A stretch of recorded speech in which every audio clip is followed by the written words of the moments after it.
Incident అయింది ఇక్కడ, మీకు మీ నోటీస్కి వచ్చిందో లేదో. కేటీఆర్ క్యాంపెయినింగ్కి వచ్చింది ఈ ఏరియా. మేబీ ఇంకో 3-4 డేస్ మా విషయంలో డిస్టర్బెన్స్ అయింది అక్కడ. అదే చెప్పింది అంటే టంగ్ స్లిప్ అవ్వడం, అది పొరపాటున. అంటే ఆ రకమైన వర్షాలు రావద్దనే వర్డ్ చెప్పాల్సింది ఉంది. ఆ రోజు వీడు ఇన్సిడెంట్ జరిగింది, మా పిల్లలంతా నారాజు అయ్యారు. బీజేపీలో వచ్చింది ఇంటికి. నిన్న ఎలక్షన్ మధ్యలో నేను పార్టీ మొదలుపెట్టాను. శ్రీదేవి గారికి ఎలక్షన్ రోజు, ఎలక్షన్ లాస్ట్ అవర్ వరకు రఘునందన్కు, ప్రభాకర్, కేటీఆర్ గారి దృష్టి మొన్ననే టాయిలెట్స్కి సంబంధించిన దాని మీద 5 hours మీటింగ్ పెట్టి ఎవ్రీ జోన్ ఆఫీసర్తో కోరుతో 1 hour కూర్చుండంటే అది మామూలే. మన తెలంగాణలో కూడా ఎక్కడ మన తెలంగాణలో కూడా సేమ్ పరిస్థితులు ఏదైతే యూపీ బీహార్ అయితే ఉందో అట్లాంటి పరిస్థితులు వస్తున్నాయి కదా. For example Dharmapuri Arvind,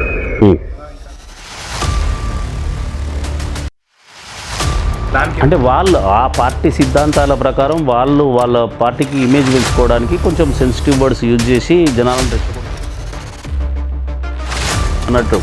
real leader ఎప్పుడు కూడా పబ్లిక్ ఇష్యూస్ మీద ఫైట్ చేసినప్పుడు ఎప్పుడు కూడా ఓటమి ఎరగడు. ఇప్పుడు రాజశేఖర రెడ్డిని ఓడగొట్టాలనుకున్నారు, ఆయన జీవితంలో ఓటమి అనేది లేదు. మరి వేరే పెద్ద స్థాయి నాయకులు కూడా ఒక్కొక్క ఆఫీసర్ వచ్చినప్పుడు ఆయన మైండ్ సెట్కి తగ్గట్టు వాటిని మారుస్తూ పోతుంటారు. ఇది కరెక్ట్ కాదు. మీరు ఎడ్యుకేషన్ చూడండి, లేకపోతే ఈ శానిటేషన్ది చూడండి, లేకపోతే హెల్త్ పాయింట్ ఆఫ్ వ్యూలో తర్వాత నేను ఆ పార్టీలో జాయిన్ అయినా. ఉప్పల్ ఇన్ఛార్జ్గా ఉన్నా. ఉప్పల్ నుంచి నన్ను కాంటాక్ట్ చేయమన్నాడు 2012 ఆ ప్రాంతంలో. జగన్ అన్న నన్ను పిలిచి నువ్వు కాంటాక్ట్ చేస్తావా లేదని గట్టిగా అడిగితే సరే చేస్తాను సార్ అంటే నీకోసం సీట్ ఆపుతానని చెప్పి ఫస్ట్ సిటీలో నాకు పి జనార్దన్ రెడ్డి వాళ్ళ అమ్మాయి విజయారెడ్డికి ఇద్దరికి అతను మాట ఇచ్చింది. హైదరాబాద్ మొత్తంలో కూడా నేను అందులో జాయిన్ అయినా. నన్ను కాంటాక్ట్ చేయమన్నా 2004.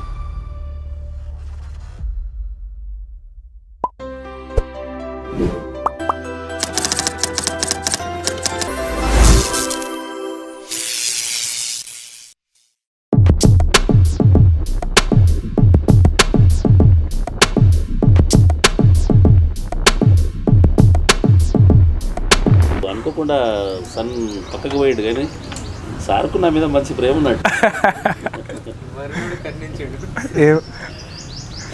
ఏమో సార్, మళ్ళీ మేము వచ్చినామని వర్షం పడుతుంది ఏమో తెలియదు. ఇట్లుంటే చాలా చల్లగా ఉంది సార్ ఇలా. కానీ లేకపోతే అసలు అప్పుడు మీరు వచ్చారు కదా, జస్ట్ అక్కడ దాకా పోయి వచ్చిన. మొత్తం మీరు మొత్తం స్వెట్ అయిపోయాడు. So sir, thank you so much. Welcome to alert India talk studio. So ఇలా మనతో పాటు సింగిరెడ్డి ధన్పాల్ రెడ్డి గారు ఉన్నారు. సో 2004 నుంచి 2009 వరకు కాంగ్రెస్ నుంచి కార్పొరేటర్గా నిలబడ్డారు. ఆయన జర్నీ ఏంటిదో సార్తోనే తెలుసుకుందాం. సార్, మీ జర్నీ ఎట్లా స్టార్ట్ అయింది? కాంగ్రెస్ నుంచి ఇండిపెండెంట్గా పోటీ, ఇప్పటి వరకు టీఆర్ఎస్లో ఒకసారి మీ ద్వారా చెప్పండి ఏంటిది అనేది. అంటే ముందు నుంచి కూడా మాది ఇక్కడ రాజకీయ నేపథ్యం ఉన్న కుటుంబం. నాకంటే ముందు మా బాబాయిలు, మా కజిన్ బ్రదర్సు 25-30 years నుంచి ఇక్కడ వాళ్ళు పబ్లిక్ రిప్రజెంటేటివ్స్గా ఉన్నారు. 70s నుంచి కూడా. 70s నుంచి మీన్స్ 2000 వరకు అంటే 30 years ఉన్నారు వాళ్ళు. మధ్యలో ఎలక్షన్లు లేనప్పుడు స్పెషల్ ఆఫీసర్ రూలింగ్ ఉంటుంది, అది వేరే విషయం. 2000లో అప్పటికి మా బాబాయ్ ఆయన చనిపోవడం, ఇంకా వేరే పాలిటిక్స్లో నుంచి డ్రాప్ అయితే మన ఫ్యామిలీది కంటిన్యూ చేయాలని నేను ఇంట్రెస్ట్గా దిగిన 97లో. దీని 2000 ఎలక్షన్స్ వచ్చినాయి. అప్పుడు కౌన్సిలర్గా ఇక్కడ నేను చెక్కుషాగూడ నుంచి గెలిచిన. తర్వాత రాజకీయ పరిణామాలల్లో ఆ టర్మ్ అయిపోయిన తర్వాత ఇక్కడ పార్టీ ప్రెసిడెంట్గా కూడా నన్ను కేశవరావు గారు ఉన్న టైంలోనే పార్టీ ప్రెసిడెంట్గా అపాయింట్ చేసిరు. 3 years అది కంటిన్యూ చేసిన. 2009 ఎలక్షన్స్ వచ్చినాయి, కార్పొరేషన్ ఎలక్షన్స్ తెలంగాణ వచ్చిన తర్వాత. అప్పుడు నేను తెలంగాణ రాలే, అప్పటికి రాకముందుకే రాజశేఖర రెడ్డి గారు చనిపోయారు. ఆ టైంలో ఎలక్షన్ పెట్టాలనుకురు. అన్ఎక్స్పెక్టెడ్ రాజశేఖర రెడ్డి చనిపోవడం కొంచెం పోస్ట్పోన్ అయ్యి లాస్ట్కి ఎలక్షన్స్ పెట్టిరు. అప్పుడు నాకు పార్టీ నుంచి టికెట్ రావాల్సింది, కొన్ని కారణాల వల్ల టికెట్ రాకపోతే మిత్రులంతా వీళ్ళంతా మనకు టికెట్ వద్దేదొద్దన మనమే డైరెక్ట్ ఫైట్ చేసి గెలుద్దాం, మనకేం తక్కువ లేదు అది ఇదని అందరూ నాకు. వీళ్ళందరూ సపోర్ట్లో ఉన్నారా సార్? ఇండిపెండెంట్గా నిలబడ్డారు అప్పటికెళ్ళి ఇప్పటి వరకు ఉన్నారు వీళ్ళు? సంపూర్ణంగా మద్దతు ఇచ్చిర్రు. వాళ్ళే క్యాండిడేట్స్ లాగా పనిచేసారు. నాకు పనిచేసిన వాళ్ళు ఎవరు కూడా ఇప్పటి రాజకీయ నాయకులకు కార్యకర్తలు చేసినట్టు చేయలేదు ఎవరు. వాళ్ళే క్యాండిడేట్లు అనుకున్న లెవెల్లోనే పనిచేసారు. నా ఎలక్షన్స్ క్యాంపెయినింగ్ లాస్ట్ క్యాంపెయినింగ్ అని తిరుగుతుంటే 1000 2 వీలర్స్తోని ర్యాలీ తీస్తే ఆ లాస్ట్ డే 5 o'clock వరకు టైం ఉంటుంది కదా ఎలక్షన్ కోడ్ది. 5 o'clock వరకు వచ్చిన బండ్లకించి ఒక 10% కూడా క్రాస్ కాలేదు, మధ్యలో మిస్ అయ్యి. అంటే అంత డెడికేటెడ్గా చేసింది నా కోసం. అది నా అదృష్టం, అది నా గొప్పతనం కాదు, అది నా అదృష్టం. అది వాళ్ళ గొప్పతనం పనిచేసిన వాళ్ళది. ఆ తర్వాత 2014 వరకు కూడా నేను అదే రిలేషన్ మెయింటైన్ చేసిన. నాకు పనిచేసిన వాళ్ళు ఎవడు నన్ను తిట్టుకునే పరిస్థితి, వారం రోజుల నుంచే కంప్లైంట్ చేసే పరిస్థితులు దేవుడి దయ వల్ల తెచ్చుకోలేదు. ఇప్పటికీ అప్పటి నుంచి ఉన్నోళ్ళు కొంత స్వార్థం ఉన్న వాళ్ళు ఎవడన్నా కొంచెం హీలయ్యే మెంటాలిటీలు ఎట్లా ఉంటాయి, నలుగురు అన్నదమ్ములు ఉంటే కూడా అటు ఇటు ఉరుకులాడతాడు. అట్లా కొంతమంది పిల్లలు ఉరుకులాడిదేమో. కానీ ఇప్పటికీ నేను ఇక్కడ కూర్చొని ఫోన్ చేస్తే 100 మంది రావాలంటే వచ్చి మన కోసం 2 గంటలు కేటాయించాలమ్మా ఈ ప్రోగ్రామ్ ఉందంటే డెఫినెట్గా ఉంటారు. చెర్లపల్లి కుషాయిగూడ విలేజ్లో అంటే వీళ్ళందరూ మీతో పాటు అప్పటికెళ్ళి ఉన్నారు, ఇప్పుడు కూడా ఉన్నారు. మీరు వచ్చే ముందే కదా నేను ఒకటే ఫోన్ కొట్టిన, వస్తే అప్పుడే 3 వచ్చారు. ఈయన ఏదో పని ఉంటే కొంచెం లేట్గా వచ్చిండు. అరే ఇంకా 4 తీసుకొని రావాలరా మన వాళ్ళందరికీ చెప్పుకుంటారా అంటే వీళ్ళు 10 మందికి ఫోన్లు కొడితే ఆ 10 మంది కూడా వస్తారు. ఇక్కడ టైం వేస్ట్ కదా. వాళ్ళు పని మీద ఉంటే డిస్టర్బ్ చేయొద్దు అనేది నా ఫస్ట్ ఇంటెన్షన్. తప్పదు అనుకున్నప్పుడు ఈరోజు కొంచెం పని పోస్ట్ పోన్ చేసుకొని నా కోసం రండమ్మా ఈ ప్రోగ్రామ్ చేద్దామంటే డెఫినెట్గా వస్తారు. నేను గంట ముందు చేస్తే కూడా అలా పనులు వదులుకొని వస్తారబ్బా. నాకు వచ్చిన 2 టర్ములల్లా పార్టీ ప్రెసిడెంట్గా ఉంటే కూడా నేను ఎట్లా చేసేటో తెలుసా? అప్పుడు పార్టీ ప్రెసిడెంట్ ఉన్నప్పుడు ఎలక్షన్స్ లేవు, ఎవరు రిప్రజెంటేటివ్స్ లేరు. 2005 నుంచి 2009 వరకు కూడా నేను ఇక్కడ అందరికీ బాస్ లాగానే తిరిగిన. మున్సిపల్ కానీ పోలీస్ స్టేషన్ కానీ కరెంట్ ఆఫీసులు ఎక్కడ ఏదైనా పని ఉంటే వాళ్ళను ఫోన్ చేసి పిలిపిస్తుంటే వర్క్ శాంక్షన్ చేయాల్సిందే, ఇంప్లిమెంట్ చేయాల్సిందే అని గ్రౌండింగ్ చేపిస్తుండే పనులు. అప్పుడు నేను అట్లా ప్రెసిడెంట్గా ఉన్నప్పుడు కూడా ఒక 4 కోట్ల 3 కోట్ల పనులు చేయించిన. ఈవెన్ నాచరణలు కూడా చేయించిన. అడగండి, మీకు సైజన్కు తెలుసు. మల్లికార్జున ఎంబడి తిరుగుతుండే నేను ఆడికి వస్తున్నా అంటే. ఓకే, సో వీళ్ళందరూ బాగా పరిచయం సార్? అప్పటికెళ్ళే పరిచయం? అప్పటి నుంచి. మీ ఫేవరెట్ క్యాడర్లో లీడర్ లేరు, నేను అప్పటికే లీడర్. అంటే అప్పటికే కౌన్సిలర్ను, పార్టీ ప్రెసిడెంట్ను, యూత్ కాంగ్రెస్ ప్రెసిడెంట్ చేసిన. ఇప్పుడు వయసు వచ్చేదాకానే పెరుగుతాం, వయసు పెరిగినాక ఇంకా హైట్ పెరగమంటే పెరగరు కదా, అట్లా మనది ఆగిపోయింది అక్కడికి. వీళ్ళు ఇప్పుడు పైకి వస్తారు, ఇప్పుడు యంగ్ జనరేషన్ కాబట్టి. మల్లికార్జున్ కూడా అప్పటి నుంచే షోకు. మొన్న ఎలక్షన్స్ అప్పుడు ఇన్సిడెంట్ అయింది ఇక్కడ, మీ నోటీస్కి వచ్చిందో లేదో. కేటీఆర్ క్యాంపెయినింగ్కి వచ్చింది ఈ ఏరియాకు. మేబీ ఇంకో 3-4 days ఉన్నప్పుడు అనుకుంటా ఓటింగ్. రోడ్ షో వస్తున్నారు కదా మధ్యలో, వచ్చినప్పుడు కొంచెం మా విషయంలో డిస్టర్బెన్స్ అయింది అక్కడ. అదే చెప్పింది ఇంతకుముందు. ఏ బాబు అది కాదులే.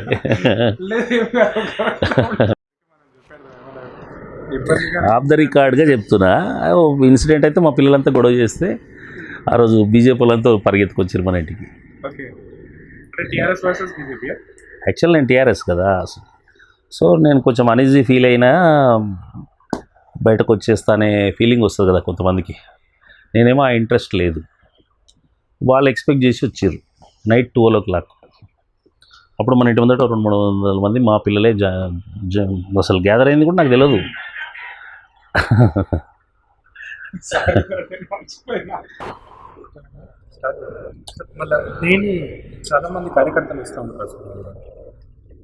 నేను కనీసం 15 సంవత్సరాలు ఇక్కడ పబ్లిక్ సర్వీస్లో ఉన్నా కాబట్టి ఏదైనా పని పడ్డోళ్ళు వస్తుంటుంటారు ఇంటికి. సింగిరెడ్డి ధన్పాల్ రెడ్డి అంటే ఇది దీని మీనింగ్ ఏంటి? ఫస్ట్ సింగిరెడ్డి అనేది మా ఇంటి పేరు, అంటే 4 fathers నుంచి సర్నేమ్ ఉంటుంది కదా, అది నా పేరు ధన్పాల్ రెడ్డి. అయితే మీరు మొత్తం కుషాయిగూడ విలేజ్లో ఏదైతే మీ ఓటర్ బ్యాంక్ ఉందో, మీరు ఫస్ట్ కాంగ్రెస్కి వెళ్ళి పోటీ చేసి, తర్వాత మీరు ఇండిపెండెంట్ కూడా పోటీ చేసి, ఇప్పుడు టీఆర్ఎస్ ఉన్నారు. సో ఉప్పల్ కాన్స్టిట్యున్సీలో ఒక 10 divisions ఉన్నాయి సార్. రామంతాపూర్కి వెళ్ళి తీసుకొని ఈసీఎల్ వరకు, అంటే మీ ఏరియా కూడా దాంట్లోనే వస్తుంది. సో ఈ మొత్తం ఓట్ బ్యాంక్లో మీకు తెలిసిన వాళ్ళు, అంటే దీంట్లో ఎక్స్ మేయర్ గొంతురామన్ గారు ఉన్నారు. సో మీ రిలేషన్ ఏంటి వీళ్ళందరితో? గుంటూరు రామ్మోహన్ అన్న, బీటీ సుభాష్ రెడ్డి ఎమ్మెల్యే, ఇంకా ఒక 10 కార్పొరేటర్లు, వీళ్ళందరితో మీ రిలేషన్ ఎట్లుంది? ఎందుకంటే మీరు కాంగ్రెస్కి వెళ్ళి టీఆర్ఎస్కి వెళ్ళి వచ్చారు కదా. అవును. నేను అంటే నేననే కాకుండా మా ఫ్యామిలీ ఇక్కడ చాలా పెద్ద ఫ్యామిలీ. మా బాబాయిలు, మా కజిన్ బ్రదర్స్ అందరు కూడా పాలిటిక్స్లో ఉన్నారు. అందరు కూడా కాంగ్రెస్లోనే ఉన్నారు, మేజర్ పార్ట్ మా ఫ్యామిలీలో. ఒక్క బాబాయ్ మాత్రం బీజేపీ నుంచి అప్పట్లో సర్పంచ్ కూడా గెలిచింది. నేను ఈ కాంగ్రెస్ పార్టీ వర్కర్గా ఉన్నా కూడా ఓన్లీ ఎలక్షన్స్ వరకే పాలిటిక్స్ ఆలోచిస్తా. తర్వాత అన్ని పార్టీలతో కూడా మంచి రిలేషన్షిప్ మెయింటైన్ చేస్తాను. ఈవెన్ నేను 97లో యూత్ కాంగ్రెస్ ప్రెసిడెంట్గా చేసిన. అప్పటి నుంచి ఇప్పటి వరకు కూడా 2015-16 వరకు కూడా ఫుల్ యాక్టివ్గా ఉన్నాను నేను. అంటే మీరు రాజకీయం స్టార్ట్ చేసిందే 97కి. అంటే అంతకుముందు కూడా కాంగ్రెస్ వర్కర్ను, కానీ నేను అప్పుడు యూత్ కాంగ్రెస్ ప్రెసిడెంట్ కంటే ఒక పార్టీలో ఒక కీలకమైన పదవి అది. యూత్ కాంగ్రెస్ ఉప్పల్ కాపురం మున్సిపాలిటీ ప్రెసిడెంట్ అంటే. సో ఇప్పుడు ఏదైతే 6 డివిజన్లు ఉన్నాయో ఈ 6 డివిజన్ల ప్రిమిసెస్కు నేను అప్పుడు ఒక యూత్ కాంగ్రెస్ రిప్రజెంటేటివ్గా ఉన్నా కాంగ్రెస్ తరఫున. సో అప్పుడు ఎక్కడే ప్రాబ్లమ్స్ వచ్చినా కూడా యాక్టివ్గా మనకై మనం వెళ్ళడము, ఇది సమస్య ఉందని తెలిస్తే అక్కడ పోయి కన్సర్న్ ఆఫీసర్లతో మాట్లాడి ఆ ప్రాబ్లమ్ సాల్వ్ చేయడానికి 3 ఇయర్స్ అట్లా కష్టపడ్డాము. అప్పట్లో కుషాయి కూడా డివిజన్ కిందికి రాదు, జిహెచ్ఎంసీ కిందికి రాదు. అప్పుడు మున్సిపాలిటీ కుషాయి కూడా విలేదు. అప్పట్లో ఓటర్ బ్యాంక్ ఎంత ఉంది? అప్పుడు 4,500 ఒక కౌన్సిలర్ అనేటోళ్ళు అది పోస్టు. అప్పుడు కాపరా మున్సిపాలిటీ 24 కౌన్సిలర్స్. 24 కౌన్సిలర్స్లో 4,500, 5,000, 4,000 కూడా ఉన్నాయి ఓట్లు. ఒక దగ్గర 5,500 కూడా ఉండే. వాటిల్లో మేము ఒక 8 గెలిచినాం అప్పుడు కాంగ్రెస్ నుంచి. అంటే కాపరా అనేది సపరేట్గా ఒకటి ఉండేది, మున్సిపాలిటీ లేదు. అప్పుడు గ్రేటర్ హైదరాబాద్ చేయలేదు కూడా. అప్పుడు ఓన్లీ MCH ఉండేది, మున్సిపల్ కార్పొరేషన్ ఆఫ్ హైదరాబాద్ ఉండింది. 2007 ఆ ప్రాంతంలో రాజశేఖర రెడ్డి గారు వచ్చిన తర్వాత సీఎంగా గ్రేటర్ హైదరాబాద్ చేసినప్పుడు ఈ సరౌండింగ్ రంగారెడ్డి మున్సిపాలిటీలో ఉన్న ఒక 9-10 మున్సిపాలిటీస్లో అందులో మెర్జ్ చేసి, అంతకుముందు 100 సీట్లు ఉండేది కార్పొరేషన్లో. ఈ రంగారెడ్డి బెల్ట్ అంతా కూడా కలిపిన తర్వాత జిహెచ్ఎంసీ చేసిన తర్వాత 150 సీట్లు అయింది. 150లో 50 సీట్లు రంగారెడ్డి డిస్టిక్ పరిధిలోకి వచ్చేటివి, హైదరాబాద్ పరిధిలోకి వచ్చేటివి 100 సీట్లు. వాటిలో ఓల్డ్ సిటీ ప్రాంతాల్లో ఒక 40-45 మధ్యలో ఉంటాయి, న్యూ సిటీలో 55-60 మధ్యలో అట్లా ఉంటాయి సీట్లు. 2000లో అయింది. అప్పుడు 2000 మార్చ్ ఆ టైంలో అయింది ఎలక్షన్స్.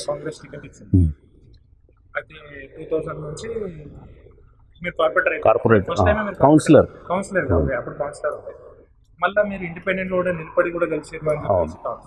సో అది ఎట్లా పాసిబుల్ సార్? అంటే నేను 2000 మార్చ్ నుండి 2005 మార్చ్ వరకు మా పీరియడ్ 5 ఇయర్స్ పీరియడ్ కౌన్సిలర్గా. నేను ఒక్క కౌన్సిలర్గా ఉన్నప్పుడు నా డివిజనే కాకుండా చుట్టుపక్కల డివిజన్లలో కూడా ఎక్కడ ఎవరికి ఏదన్నా ప్రాబ్లం వస్తే ఒక పబ్లిక్ రిప్రజెంటేటివ్గా గెలిచింది ఇక్కడి వరకే కాదు. సో మున్సిపాలిటీలు ఎక్కడ ఏ ప్రాబ్లం ఉన్నా కూడా నేను పరిగెత్తుకొని పోయేటోను అక్కడికి. అట్లా జనాలలో మనం ఒక రెప్యుటేషన్ సంపాదించుకున్నాం కాబట్టి తర్వాత పార్టీ కూడా నన్ను గుర్తించి మున్సిపల్ ప్రెసిడెంట్ చేసింది, పార్టీ ప్రెసిడెంట్గా 2006లో. 2006 నుంచి 2009 వరకు పార్టీ ప్రెసిడెంట్గా చేసిన. సరే, ఇక్కడ పార్టీ రాజకీయాలలో మీకు తెలియంది కాదు, వర్గ రాజకీయాలు ఉంటాయి. వాటిల్లో మేము కూడా తప్పని పరిస్థితిలో కొన్ని రోజులు స్ట్రగుల్ కూడా ఫేస్ చేసినాం, బట్ సక్సెస్ అయింది.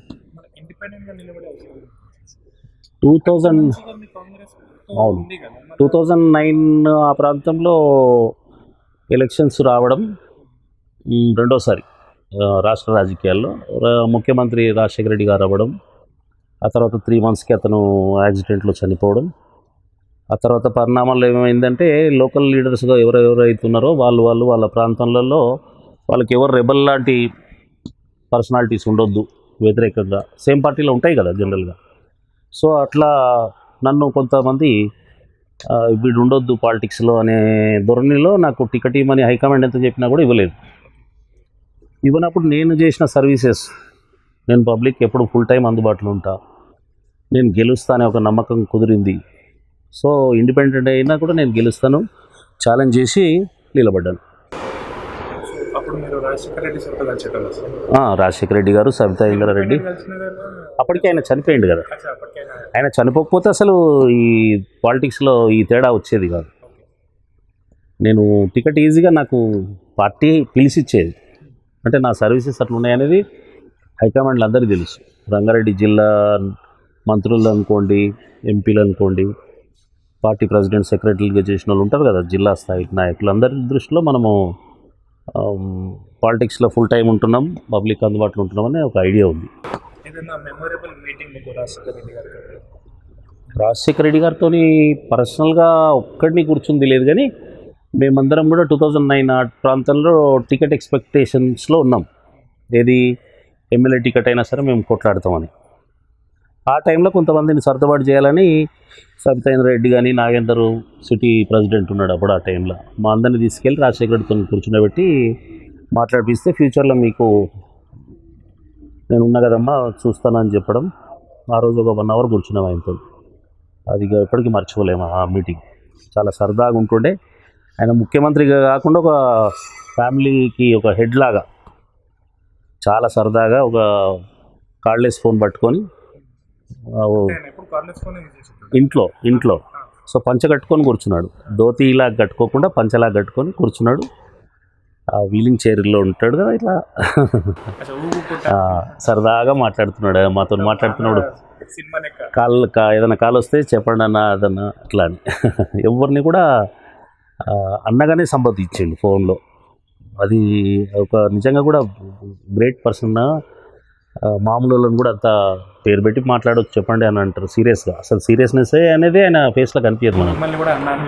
మమ్మల్ని అంత లేదు, కానీ చాలా చిన్నోళ్ళం కదా. ధన్పాల్ రెడ్డి ఎప్పుడు కనిపించినా ఇట్లా తట్టేటోడు షోల్డర్ మీద. ధన్పాల్ రెడ్డి ధనాన్ని పాలిస్తావు అని అనేటోడు.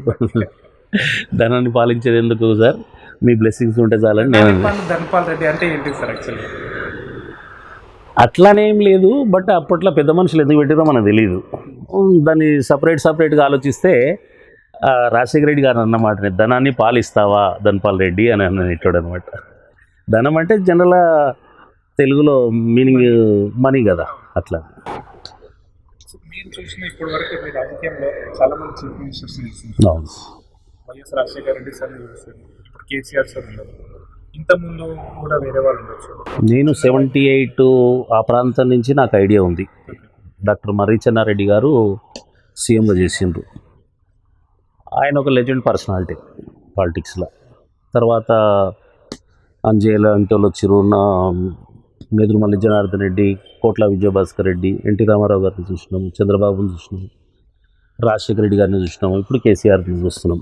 ఒక 8-9 మెంబర్స్ని చూసినాడు ఆయన సీఎంగా. ఇంతమందిలో మీకు ఏ సీఎం బెస్ట్ అంటే వ్యక్తిగతంగా లేదంటే యాజ్ ఎ హ్యూమానిటీ లెవెల్లో లేదంటే రాజకీయం లెవెల్లో మీకు ఏ చీఫ్ మినిస్టర్ అంటే నా దృష్టిలో ఎప్పటికైనా కూడా రాజశేఖర రెడ్డి గారే గ్రేట్ పర్సనాలిటీ. అంటే జాయింట్ ఆంధ్రప్రదేశ్ ఉన్నంతసేపు మాత్రం ఆయనే గొప్ప నాయకుడు. ఇంకా వేరే వాళ్ళు ఎవరైనా కూడా కాంగ్రెస్ రాజకీయాలు తీసుకుంటే ప్రతి ఒక్కరిని కూడా హైకమాండ్ డిసైడ్ చేస్తే ముఖ్యమంత్రులు అవుతారు, ఎందుకంటే నేషనల్ పార్టీ కాబట్టి. ఇక్కడ ఆ టైంలో బాబు పరిపాలన ఉంది, 9 ఇయర్స్ అయింది, అప్పటికి మేబీ 7 ఇయర్స్ ఆ టైంలో అనుకుంటా. 2003 ప్రాంతంలో ఏప్రిల్ 9 పాదయాత్ర స్టార్ట్ చేసిండు కదా. పాదయాత్ర చేయకముందుకు రాజశేఖర రెడ్డి గారిని ఒక 25-30% పీపులే రీచ్ అయి ఉంటాడేమో అంతకుముందుకు ఒక పొలిటీషియన్గా. పాదయాత్రతోనే ఆయన 100% రీచ్ అయిపోయింది, ఎవ్రీ కార్నర్ కూడా. సో ఆయనకు రాజకీయాల డైనమిక్ పర్సనాలిటీ కాబట్టి, డైనమిక్ ఉన్నోనికి చాలామంది శత్రువులు ఉంటారు. సొంత పార్టీలు ఉంటారు, అవతల పార్టీలు ఉంటారు. అందరూ ఒకటైపోయి కూడా ఆయన ఓడగొట్టాలని చూసిన సందర్భాలు కూడా నాకు ఐడియా ఉంది. రాజశేఖర రెడ్డి గారిని 97 మూమెంట్ అనుకుంటా ఫస్ట్ టైం అతని ఎంపీగా నిలబడ్డప్పుడు 6,500-7 వేలకు మెజారిటీ పడిపోయింది. ఆ టైంలో కాంగ్రెస్లో ఉన్న ఉద్దండులంతా కూడా ఆయన ఓడగొట్టడానికే ట్రై చేసింది. టీడీపీ ఎట్లాగో ఓడగొట్టాలని చూస్తుంది, అట్లా అందరూ ప్రయత్నం చేసినా కూడా బయటపడ్డాడు. అంటే పబ్లిక్లో ఆ టైంలో అంత హైప్ ఉండే కదా సార్. అవును. రాజశేఖర్ రెడ్డి సార్ అంటే అందరు దేవుని లెక్క చూసారు. అవును అవును. సో ఆ టైంలో కేసీఆర్ సార్ది ఏ రేంజ్ ఉండే? ఇప్పుడు అంటే కేసీఆర్ గారు అప్పటికి తెలుగుదేశం పార్టీలోనే ఉన్నాడు, జిల్లా స్థాయి నాయకుడు అప్పటికే. నాకు ఉన్న అనుభవంతో చెప్తున్నంత వరకు మెదక్ జిల్లా మీద మంచి పట్టున్న నాయకుడు. కాకపోతే తెలుగుదేశంలో కూడా ఉన్న రాజకీయాల వల్ల సార్ను ఎదగకుండా చాలామంది ఆయనకు అడ్డుకోవడం జరిగింది. ఆ టైంలోనే ఇది ఎంతసేపు ఉన్నా కూడా మనం ఇందులో ఉంటే ఎదగమనుకోవడమో, లేకపోతే తెలంగాణలో ఉన్న ముఖ్య నాయకులను పక్కకు పెట్టి డమ్మీ పర్సనాలిటీస్కు మినిస్ట్రీలు ఇవ్వడం, ఇది పోను తెలంగాణకు అన్యాయం జరుగుతున్న ఉద్దేశంతో 2001 ఆ టైంలో అతను పార్టీ పెట్టడం. ఫస్ట్ మీటింగు కరీంనగర్లో ఏర్పాటు చేసిండు.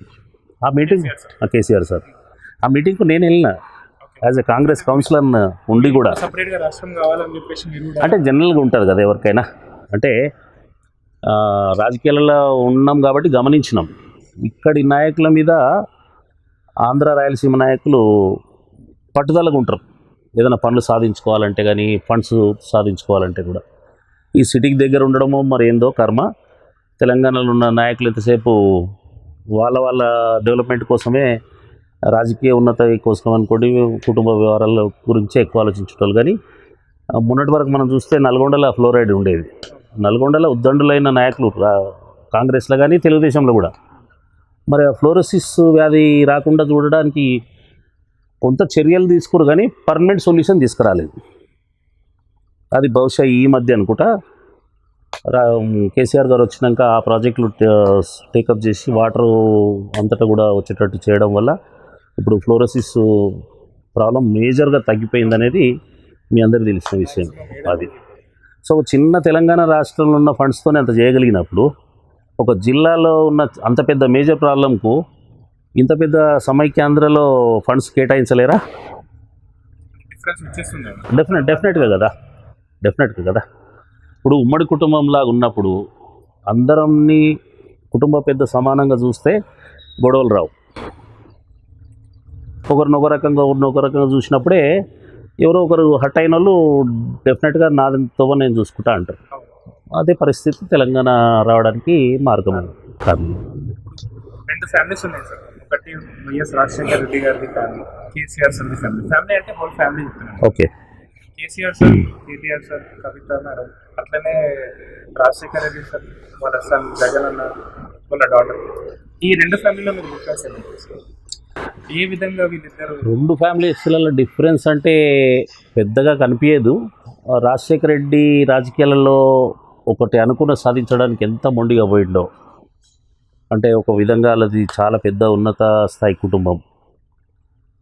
రాజకీయంగా ఎదగాలనుకున్నప్పుడు ఆర్థిక వనరులు చాలా అవసరం. లాస్ట్కి ఏ స్టేజ్కి వచ్చిందంటే ఖర్చులు భరించలేని స్టేజ్కి వచ్చేటంత వరకు కూడా ప్రజల కోసం కొట్లాడడం, నాయకునిగా సక్సెస్ కావడానికి ఆయన ఎఫర్ట్స్ అంతా పెట్టడం, ఫైనల్గా సక్సెస్ అయ్యిండు. రాష్ట్రంలో ఒక 5 సంవత్సరాల 4 నెలలు 3.5 నెలలు ఉన్నాడు సీఎంగా. ఒక 5 years టర్మ్లో ఈరోజు కూడా ఆయన గురించి మాట్లాడుతుంటూ టీవీలో ఆయన ఒక ఫోటో చూస్తే తెలంగాణలో కూడా చాలామంది ఆయన అభిమానులు ఉంటారు. ఎందుకంటే అది ఆ పర్సనాలిటీ అట్లా అంతే.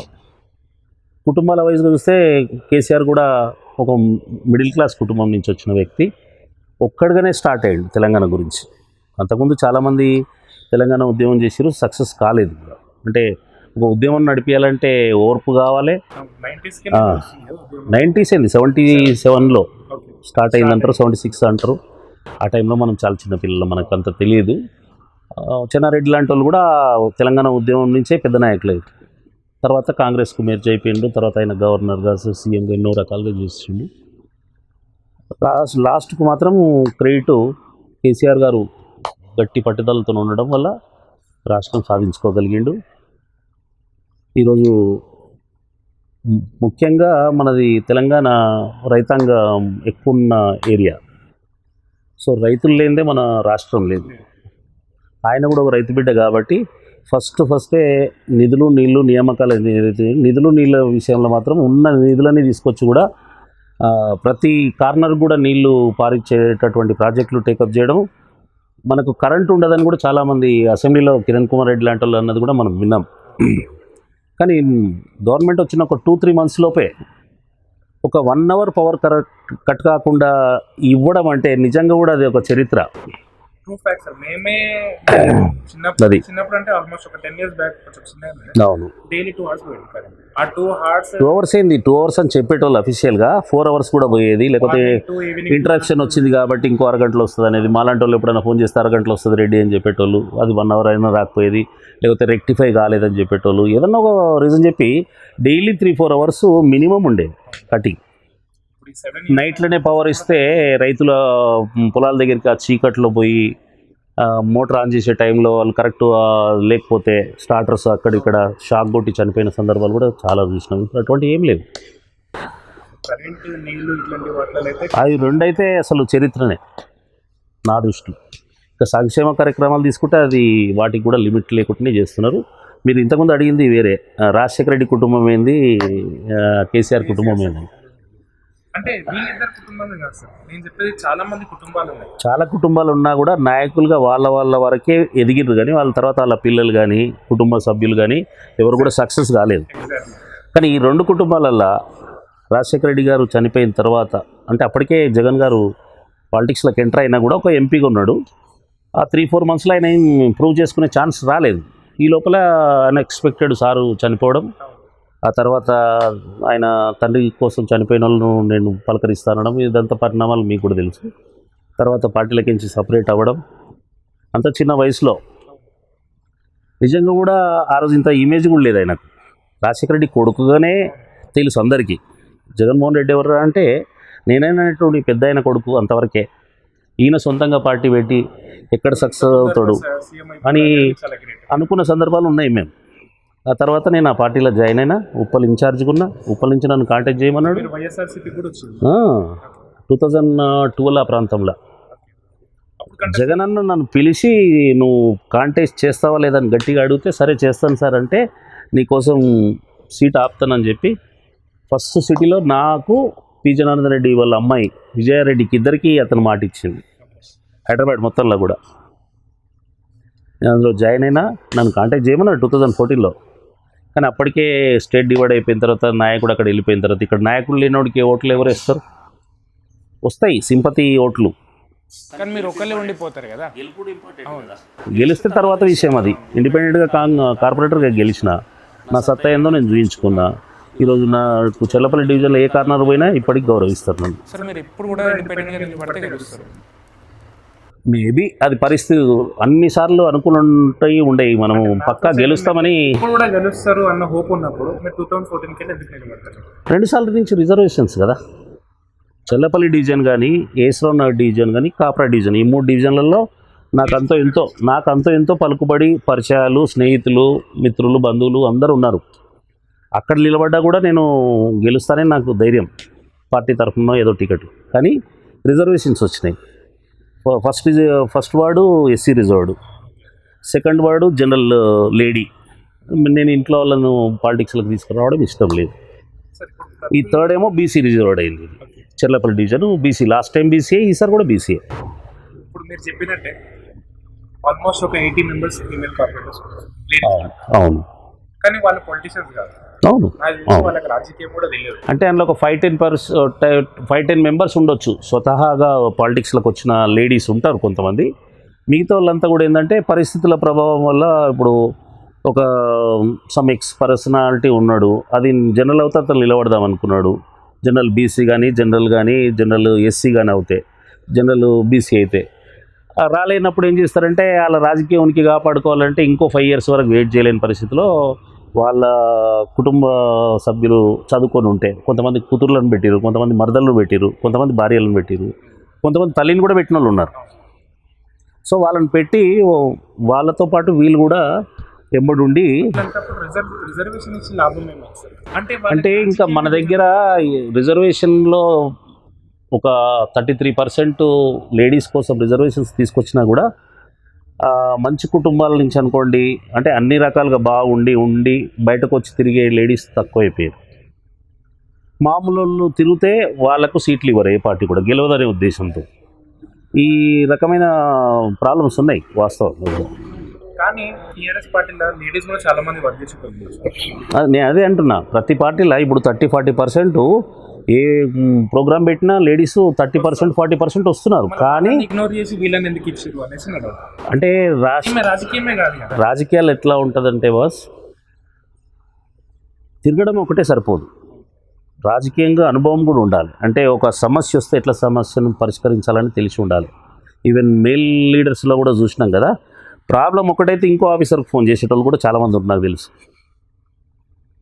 ఇప్పుడు పాము కాటేస్తే పాము యానిమల్ డాక్టర్కి మనం ఫోన్ చేయాలి, ఎంబీబీఎస్ చేసిన వాళ్ళకు చేస్తే కాదు కదా. అవి ఆ రకంగా మీరు చెప్పిన కరెక్టే సార్, కానీ వాళ్ళకు కూడా రాజకీయం అనేది నాలెడ్జ్ లేదు, వాళ్ళ హస్బెండ్కి నాలెడ్జ్. అవును, అంటే వాళ్ళ సపోర్ట్తోనే ఏదో బయటపడతా. అంటే ఒక ఓపెన్గా చెప్పాలంటే రాజకీయాలలో ఇప్పుడు కార్పొరేటర్ కానీ, సర్పంచ్ కానీ, కౌన్సిలర్ కానీ, ఎమ్మెల్యే అంటే బాగా ఖర్చుతో కూడుకున్న రాజకీయాలు. సో మామూలు వాళ్ళకి ఇస్తే వాళ్ళు తట్టుకోలేరు. వాళ్ళు గెలిచి రావాలంటే వాళ్ళకు ఆ ఒక లేడీకి ఇస్తాం మనం, ఆమెకు ఆ డివిజన్లో ఉన్న మొత్తం క్యాడర్ కూడా సపోర్ట్ చేయాలంటే అందరు యాక్సెస్ చేయరు. ఎంతో కొంత ఒక ఇమేజ్ ఉన్న ఫ్యామిలీకి అయితేనే ఎవరన్నా పనిచేస్తారు. కాబట్టి ఇమేజ్ ఉన్న ఫ్యామిలీల నుంచే ఒక మెంబర్ని తీసుకొస్తుంటారు, ఎక్కడైనా జరిగేది అదే. మీరు సొంతంగా మీరు చెప్తున్నారు రాజకీయం అంటే పైసలతో కూడిన పని అని చెప్తున్నారు. అదొక పార్ట్ మేజర్ పార్టీ. అది కూడా నోట్ అనమాట, కంపల్సరీ. నోటుకు ఓటు అని కూడా కాదు, అది కొంత ఈ కల్చర్ ఈ నడమ బాగా డిస్టర్బ్ అయింది. మా ఎలక్షన్స్ సందర్భంలో ఆ రకంగా లేదు. ఈ మధ్య స్టార్ట్ అయింది, ఈ మధ్య అట్లా స్టార్ట్ అయింది. ఏంటంటే వాడు పెట్టిండని వీడు పెట్టిండని వాడు, ప్రతి ఒక్కడు ఇక డబ్బులు పెడితేనే గెలుస్తామనేది. కానీ డబ్బులతో ప్రతి ఒక్కడు గెలవడండి.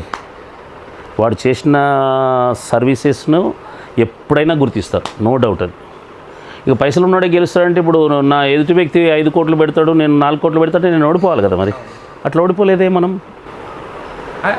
అయినా కానీ జనాలకి నార్మల్గా ఓటర్స్ ఎవరైతే ఉన్నారో ఎవరు వచ్చి ఓటేస్తలేదు సార్. ఏంటంటే ఇప్పుడు నార్మల్గా ఇంటి పక్కనే ఎవరన్నా మాట్లాడుతున్నారు, ఏమంటే ఓటు అయినా పోలేదా అంటే వాడు నాకు పైసలు ఇవ్వలే కదా, పక్కన వాళ్ళకి ఇచ్చినాయి కదా అన్నట్టు మాట్లాడతారు. అంటే నలుగురు దగ్గరికి వెళ్ళి పైసలు తీసుకుంటారు. బీజేపీ వచ్చినా టీఆర్ఎస్ వచ్చినా అందరి దగ్గర అందరు పైసలు ఇస్తేనే ఓటైనా పోతారు, ఎవరికోకొని ఓటేస్తారు. సో జనాలకి పొలిటీషియన్స్కి ఏం తేడా, మీకు ఏం తేడా? నిజం చెప్పాలంటే ఇప్పుడు జనాల రాజకీయ నాయకుల కంటే ఎక్కువ తెలివి మీరిపోయింది.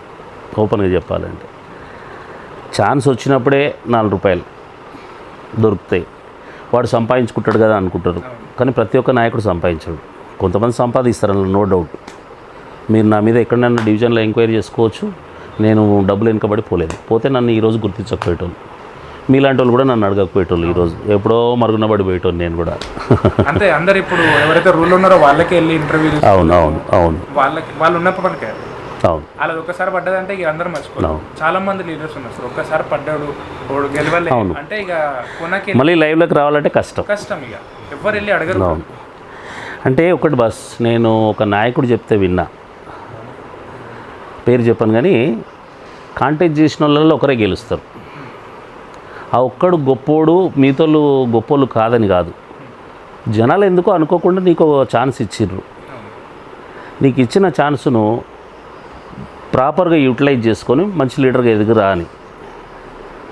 అట్లా వాడుకున్నాడు ఎప్పుడైనా కూడా పొలిటికల్ లైవ్లో ఉంటాడు. ఇది పోస్ట్ ఎలక్షన్స్ వస్తే నిలబడతాయనే లీడరు, లేకపోతే కాదని ఎవరు అన్నారు. ఇప్పుడు నా దగ్గర నేను ఇప్పుడు పిలిస్తే ఒక 400-500 మంది, నేను సాయంత్రం మీటింగ్ పెట్టాలనుకుంటే 400-500 మందికి ఒక నేను 10-15 ఫోన్లు కొడితే వచ్చేస్తారు, చాలు నాకు అది. మిగతా వాళ్ళు కొంతమంది ఇప్పుడు కూడా లైవ్లో ఉన్నోళ్ళు, వాడు ఒక 100 మందిని తీసుకురావాలంటే కూడా కష్టం. ఇప్పుడు టీఆర్ఎస్ భవన్లో మీటింగ్ పెట్టిరు అనుకుందాం, సడన్గా మీటింగ్ పెట్టి ఓ 100 మందిని తీసుకురారా అని లోకల్ లీడర్కి చెప్తే వాడు ఒక 50 మందిని తీసుకుపోయి దమ్ము ఉండాలి కదా, లేకపోతే వాడు వేస్ట్. కొంతమంది అట్లా చేస్తున్నారు. జనాలు కూడా అట్లా అడుగుతున్నారు. నా దగ్గర నేను ఎప్పుడు కూడా ఈ రోజు వరకు నేను డబ్బులు పెట్టి రాజకీయం చేయలేదు. నేను ఏ మీటింగ్కు జనాలను తీసుకుపోయినా కూడా, ఈవెన్ వైఎస్ఆర్సీపీలో ఉన్నప్పుడు కూడా ఒక 50 సార్లు నేను 500 నుంచి 1000-1500 మందిని తీసుకెళ్ళిన, ధర్నాలని వ్యవహారాలని. నేను ఎప్పుడు కూడా డబ్బులు ఇవ్వలేదు. ఇంకోటి సార్, కేటీఆర్ సార్ ఒక మాట చెప్పారు, ఏదైనా ఇసుక పోయంగానే ఇప్పుడు ఆ కల్చరు డెవలప్ అయింది అనేది వచ్చింది వాస్తవం. అంటే ఒక కార్పొరేటర్ కార్పొరేటర్ అన్న లోకల్ బాడీ ఎవరైనా లీడర్ ఉండని అండి. హై లీడర్స్ గురించి మనకు తెలియదు, ఎందుకంటే వీ కెనాట్ గో టు ఇక్కడ ఒక్క రాజకీయాలలో ఒక్క చిన్న పొరపాటు జరుగుతుంది బాస్. అంటే తప్పుగా అనుకోకపోతేనే చెప్పగలుగుతా. ఒకసారి ఒక సీటు రిజర్వ్డ్ అయింది అనుకుందాం, ఈ సీటు నెక్స్ట్ టైం కూడా రిజర్వ్డ్ ఉంటుందా లేదా అని తెలియని పరిస్థితులు ఉన్నాయి రాజకీయాలలో. అంటే state election commission state level పాలిటిక్స్లో అప్పుడప్పుడు మార్చేస్తుంటారు. ఈసారి ఇది బీసీ సీట్ అయింది, సపోజ్ ఇంకోటి ఏదో అయ్యింది, అనుకోకుండా నాకు ఛాన్స్ వచ్చింది, గెలిచినోడు అనుకునే పరిస్థితి. ఆ వచ్చిన ఛాన్స్ నేను వాడుకోవాలంటే ఏం చేయాలి? నేను నెక్స్ట్ టైం మళ్ళీ నిలబడతానో లేదో తెలియదు. మళ్ళీ ఈ సీటు రిజర్వేషన్ మారితే నేను నిలబడడానికి ఆస్కారం ఉండదు. ఒక ఛాన్స్ వచ్చినప్పుడు నేను ₹4 డబ్బులు సంపాదించుకోవాలనుకునేటోళ్ళు కొంతమంది, అంటే మేజర్ అట్లున్నాడు, అదే రూట్లో పోతున్నాడు. తర్వాత మీరు అన్నట్టు లైవ్లు ఉండలేరు. లేదు ఏది ఉన్నా కూడా మనం ఇక్కడ కరెక్ట్ పని చేస్తే, ఇక్కడ కాకుండా పక్క సీట్లలో పోయినా కూడా మనకు ఇమేజ్ బిల్డప్ చేసుకుంటే, ఇక్కడి నుంచి నేను ఏసుకున్నారు వెళ్ళాలంటే దమ్ము ఉండాలి నా దగ్గర. సో ఇక్కడ సర్వీసెస్ ఎట్లాగో అక్కడ కూడా తెలిసిపోతాయి. ఇక్కడ అంతా మిత్రులే ఉంటారు కదా ఓరుకోరు. సో మా దగ్గర ఉన్నప్పుడు బాగా చేసిండ్రా అనుకుంటే అక్కడ వాళ్ళంతా కూడా మోల్డ్ అయిపోయి మనకు అనుకూలంగా ఓట్లు వేస్తారు, మనం గెలుస్తాం. అంటే అందరూ అంత బ్రాడ్గా ఆలోచించకుండా వచ్చిన ఛాన్స్ను వాడేసుకుంటుంది.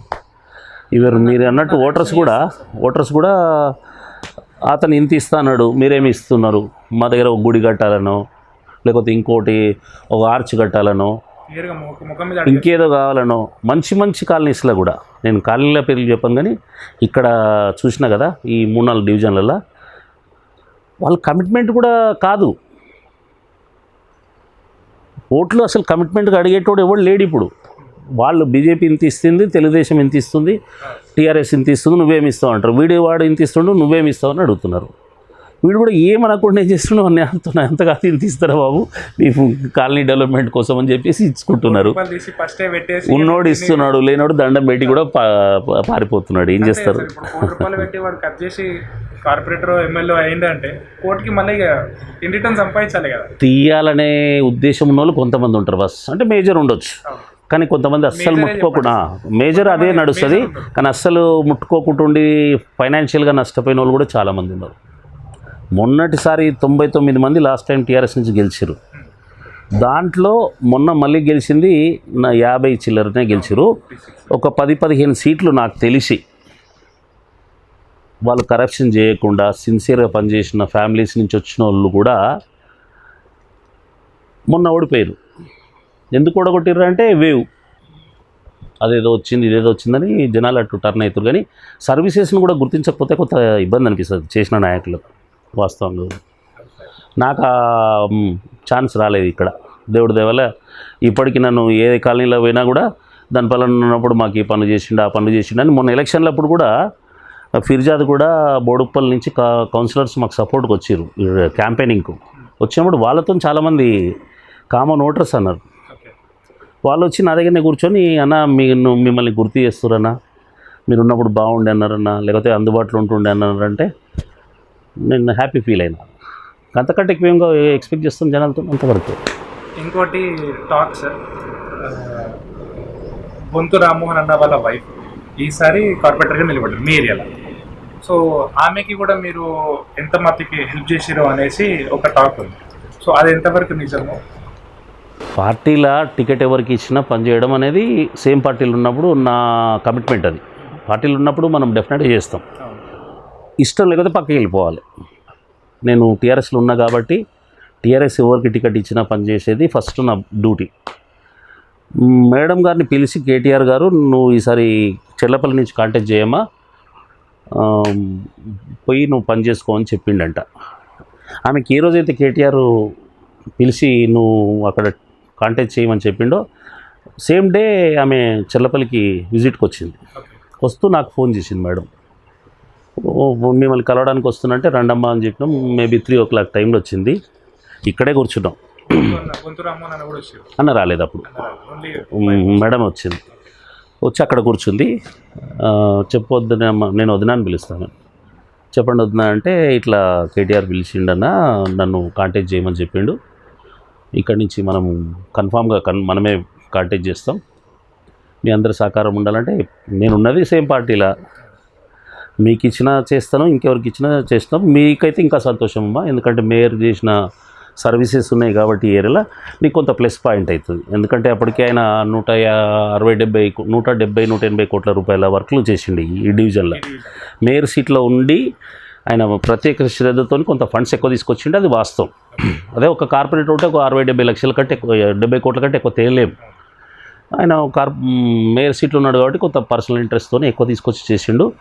మనం ఎట్లా గెలుస్తాం, మనస్ఫూర్తిగా పనిచేస్తానని ఇక్కడే కూర్చొని మాట ఇచ్చిన, ఆ మాట ప్రకారమే పనిచేసినాం. సో ఏదన్నా వర్క్ ఉన్నా కానీ 5 years టర్మ్లో ఉండే వంతురామోహన్, అప్పుడు ఏదన్నా వర్క్ ఏదైనా ఫండ్ వచ్చినప్పుడు మిమ్మల్ని ఇన్వాల్వ్ చేసేటోడా? ఫండ్స్ వచ్చినప్పుడు అనేది ఏముండదు. ఈ సిస్టమ్ గురించి కొంతమంది ప్రెస్ వాళ్ళకు కూడా తెలియని విషయం ఇది. ఎవరైనా కూడా రిప్రజెంటేటివే ఇక్కడి నుంచి. ఈ ఏరియాలో ఈ మా కాలనీ పేరు పద్మావతి కాలనీ. ఈ కాలనీకి ఒక 50,000 తార్ రోడ్డు కావాలి, 50 లక్షలు కావాలంటే అవి సెక్షన్ వైజ్ ఉన్నాయి. జోనల్ కమిషనర్ లెవెల్లో ఫండింగ్ 20 lakhs వరకు ఇస్తారు, 10 lakhs వరకు అని ఇస్తారు. ఆ పైన అంటే మళ్ళీ కమిషనర్ దగ్గరికి వెళ్తాయి ఫైల్స్. సో ఆ రకంగా ఫండ్స్ రిలీజ్ అయ్యి శాంక్షన్ అయ్యి టెండరింగ్ అయితే కాంట్రాక్టర్ తీసుకుంటాడు, ఆడు పని చేస్తాడు. దాంట్లో మమ్మల్ని ఇన్వాల్వ్ చేసి ఇంకా దీంట్లో ఇంకా మేయర్ ఇన్వాల్వ్ అయ్యేది ఏముండదు అందులో. లేదు సార్, నార్మల్గా నేను ఎందుకు అడిగిన ఈ క్వశ్చన్ అంటే, ఏదైనా ఇంటికాడ ఏదైనా రోడ్డు పడుతుంది, లేదంటే కేటీఆర్ అని చెప్పినట్టు ఇందాక చెప్పిన మీకు ఇసుక పడింది అనగానే ఫస్ట్ కొన్ని కాంట్రాక్టులలో కూడా మీరు అన్నది నాకు కూడా ఐడియా ఉంది. డైరెక్ట్గా రాడు, ఎమ్మెల్యేనో కార్పొరేటర్ డైరెక్ట్గా రాడు. కాకపోతే కింద ఉన్న వాళ్ళందరూ వచ్చేసి కొంతమంది కిందోలు చేస్తారు, కొంతమంది డైరెక్ట్ కార్పొరేటర్లే చేస్తారు, అది వాస్తవం. వాడు అడిగిండు వీడు అడిగిండు అని చెప్పి పేర్లు. ఇప్పుడు జనం కూడా ఎట్లా అంటే ఇల్లు కడుతుండ్రు, ఒక 100 గజం మీద G+1 పర్మిషన్ ఉంది, సరే నేను G+5 లేపేస్తే ఇంకో 50,000 ఇచ్చేస్తే అయిపోయి అన్నట్టు ఇచ్చేస్తుంది. అవును. సో అట్లాంటిది ఏమన్నా ఈడ కూడా జరుగుతుందా మీకు కూడా? ఈడ కొంతమంది పిల్లలు ఒక టీఆర్ఎస్ పార్టీ అని కాదు, అన్ని పార్టీలలో చిన్న చిన్న నాయకులు ఎదుగుదామనుకొని ఒక బస్తీలో కొంచెం యాక్టివిటీస్ చేస్తారో లేదో వాళ్ళు సపరేట్ దుకాణాలు ఓపెన్ చేసుకొని అక్కడక్కడ వసూలు చేసుకున్నారు. మొన్న కుషావాడలో మన శ్రీదేవి గారికి ఇంకో పక్క డివిజన్ కార్పొరేటర్కు సన్మానం చేశారు మా దగ్గర పిల్లలు. ఆ మీటింగ్లో నేను చెప్పిన, నేను కొంతమంది ఈ మధ్య ఈ కల్చర్ స్టార్ట్ అయింది, ఎవరైనా ఇల్లు కట్టుకుంటే డబ్బులు వసూలు చేసే లీడర్లు కూడా పుట్టుకొచ్చారు ఈ ఏరియాలో. ఇంతకుముందు లేకుండే ఈ కల్చరు. ఇప్పటి నుంచి అట్లా ఇవ్వడం చేస్తే వదిలిపెట్టే ప్రసక్తి లేదు. వార్నింగ్ ఇచ్చినాం, మేము డయస్ మీదకించే వార్నింగ్ ఇచ్చిన నేను, అట్లా చేయొద్దని చెప్పేసి.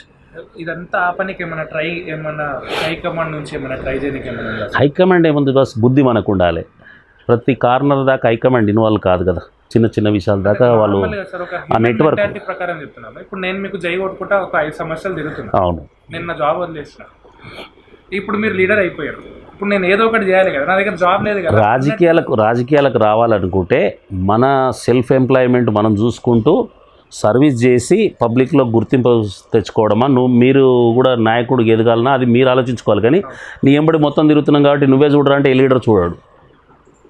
ఆయన చూడకుండా అదే ఈ దుకాణం ఓపెన్ చేయడం కాదు. ఇప్పుడు రాజకీయాల కార్యకర్తగా పనిచేసిన వాళ్ళు ఫుల్ టైం ఎవ్వరు కూడా పనిచేసే అవసరం ఉండదు. ఎలక్షన్లు అప్పుడే ఫుల్ టైం ఉంటుంది. తర్వాత ఎప్పుడైనా మీటింగ్స్ అవి ఉంటే కొంచెం మీ పని వదులుకొని కొంచెం రండమ్మా అని చెప్తాం. ఇప్పుడు వీళ్ళంతా వచ్చారు నా కోసం, వాళ్ళ పనులు వదులుకొని వచ్చారు ఇప్పుడు 2 hours కోసం 1 hour కోసం. ఆ 1-2 hours నా కోసం కేటాయించిన మిగతా అవర్స్ అంతా కూడా వాళ్ళ ఫ్యామిలీ కోసం వాళ్ళు కేటాయించుకోవాలి. అన్న నీ ఎంబడి నువ్వు ఈరోజు పిలిచినావు కాబట్టి, నువ్వు అక్కడ కూర్చుని పెట్టినావు కాబట్టి నువ్వు నాకు ఇప్పుడు బిర్యానీ పెడతా, ఇంట్లో అన్నం లేదా నీకు? నా కోసం 2 hours కేటాయించినంత మాత్రం నీకు ఇంట్లో అన్నము ఉండదా? అది కాదు కదా. కొంతమంది అట్లా చెడిపోయారు, కానీ అందరేం చెడిపోలేదు కార్యకర్తలు కూడా. పార్ట్ టైం లెక్క చేసుకుంటే వాళ్ళు ఓకే బెటర్ అంతే. సరే ఫస్ట్ టైం ఎవరికైతే అసలు పని లేదో వాళ్ళే జాయిన్ అయ్యారు అనుకున్నాం. వాళ్ళ కోసం పని గవర్నమెంట్ హైదరాబాద్లో చాతనైనోడికి పని ఎప్పుడైనా ఉంది, సంపాదించుకోవడానికి 100 మార్గాలు ఉన్నాయి. మన హైదరాబాద్ దుబాయ్ నేను పొద్దున వాకింగ్ టైం నుంచి చూస్తుంటా కదా, కొంతమంది ఇండస్ట్రీస్లో స్మాల్ స్కేల్ ఇండస్ట్రీస్లో పనిచేస్తారు. ఫస్ట్ అవర్ లాడు పేపర్ వేయడము, పాల ప్యాకెట్లు డిస్ట్రిబ్యూట్ చేయడము, లేకపోతే కూరగాయల దగ్గర పోయి గంపలు మోసినట్టు పని చేయడము చేస్తే వాడికి శాలరీ ఇస్తారు, కూరగాయలు ఇస్తారు వాళ్ళు. అటువంటి వాళ్ళు చాలామంది చూసిన. పనిచేతగానోనికి ఎప్పుడు ఫ్యాన్ కింద కూర్చొని కంప్యూటర్ మీద బిల్లు ఆడించినంతనే పని ఉండాలి, నేను అస్సలు నా ఒళ్ళొంచను అనేటానికి ఎక్కడైనా వారి పేరెంట్ ఎంత ఇచ్చినా కూడా వేస్టే ఆడు పిల్లోడు. కాబట్టి పని చేయాలనే స్వభావం మనకు ఉండాలి. చదివిపిస్తారు పేరెంట్స్, చదువుకున్న తర్వాత ఆ చదువు తగ్గట్టు జాబు మనం వెతుక్కోవాలి, లేదా టెక్నికల్ వర్క్స్ ఏమైనా నేర్చుకోవాలి. ఫుల్ టైం చదవడే ఎవడైనా కూడా మిగతా టైంలలో వచ్చి వేరే వేరే పనులు నేర్చుకొని సొంతంగా డబ్బులు సంపాదించుకొని చదువుకునే పిల్లలు ఇక్కడ చాలామంది ఉన్నారు. ఇక్కడ హాస్టల్స్ చాలా ఉన్నాయి, పెయిడ్ హాస్టల్స్ ఉంటాయి కదా. అమ్మాయిలు కూడా పని చేసుకుంటూ బతుకుతున్న వాళ్ళు ఉన్నారు ఇక్కడ, నేను చూసిన. నాతో పాటు వాకింగ్లో పొద్దున ఒక 5-10 మంది ఆడపిల్లలు వస్తుంటారు. మన హైదరాబాద్ సేఫెస్ట్ ప్లేస్ అది సేఫెస్ట్, రీజనబుల్ రేట్లు, ఈవెన్ రెంట్ కానీ మనం కాస్ట్ ఆఫ్ లివింగ్ కూడా అంతా కూడా రీజనబుల్ ఉంటాయి. మనకు 50 రూపాయలలో ఫుడ్ దొరుకుతుంది, 20 రూపాయలలో ఫుడ్ దొరుకుతుంది. బాగా డబ్బులు పెడితే 5,000 రూపాయల ఫుడ్ ఉంటుంది. ఈవెన్ లాస్ట్కి వస్తే మన కార్పొరేషన్ ప్లస్ ట్రస్ట్ ద్వారా చేసేది 5 రూపీస్కు రైస్ కూడా దొరుకుతుంది. అంటే ఈ సోషల్ అంటే వెల్ఫేర్ స్కీమ్స్ అనేది కూడా ఒక లిమిట్ దాటి పెడుతుంటే కూడా మనుషులు విధంగా సోమరిపోతులు అయిపోతుంది. ఇప్పుడు 50 రూపాయలు ఉన్నాయంటే ప్యాకెట్ల ఈరోజు గడుస్తుందిలే, ఈరోజు పని చేయకుండా సరిపోతుంది అనుకునేటువంటి మనస్తత్వాలు ఉన్నోళ్ళు చాలామంది ఉంటుంటారు. మనస్తత్వం బాగున్నాడు 5,000 ఉన్నా కూడా ఇంకో 1,000 రూపాయలు సంపాదించుకుందాం, ఈరోజు కూడా కష్టపడదాం అనేటువంటి వాడు బాగుపడతాడు. ఉన్నది చాలా అనుకున్నాడు అక్కడికే అయిపోతాడు. ఇప్పుడు దినంలో 10 రూపాయలు ఉంటే చాలు బతికేవచ్చు. అవును, 2 పూట 5-5 రూపాయలు మీల్స్ తినేసి అదే చెప్తుంది. 10 రూపీస్ చాలన్నమాట. కానీ మీకు మధ్యలో ఒకసారి ప్లానింగ్ కమిషన్ అనుకుంటా, ఒక వ్యక్తి బతకడానికి డైలీ 32 రూపాయలు 33 రూపాయలు సరిపోతుందని ఇచ్చింది. అవును, అది నేను వండర్ అయిపోయినా. ఓ ప్లానింగ్ కమిషన్ లాంటి వాళ్ళు ఆ వర్డ్ యూజ్ చేస్తే ఎక్కడ దొరుకుతుంది? 32 కరోనా టైంలో ఫండింగ్ చేశారు కదా సార్, అందరి అకౌంట్లో వేసేది చాలా. అది నిజంగా చాలా అన్యాయమైన స్టేట్మెంట్ ప్లానింగ్ కమిషన్ నుంచి. ఇప్పుడు ఒక ఇల్లు కట్టించామంటే గవర్నమెంట్ స్కీమ్స్ నుంచి 1,00,000 రూపాయలు అయితే సరిపోతుంది అనుకునేది ఇంతకుముందు పరిస్థితి. మన కేసీఆర్ గారు వచ్చిన తర్వాత డబుల్ బెడ్రూమ్ ఇల్లు అన్నాడు 6 లక్షల రూపాయలు అంటున్నాడు. మరి ఒక కుటుంబం గడవడానికి 6 లక్షలు ఇల్లు ఇస్తే ఇదే ప్లానింగ్ కమిషన్ బిల్డింగ్లో ఓన్లీ టాయిలెట్స్ కడితేనే దానికి 75 లక్షలు 80 లక్షలు ఖర్చు అయిందని ఆ మధ్యలో పేపర్లో నేను చదివిన.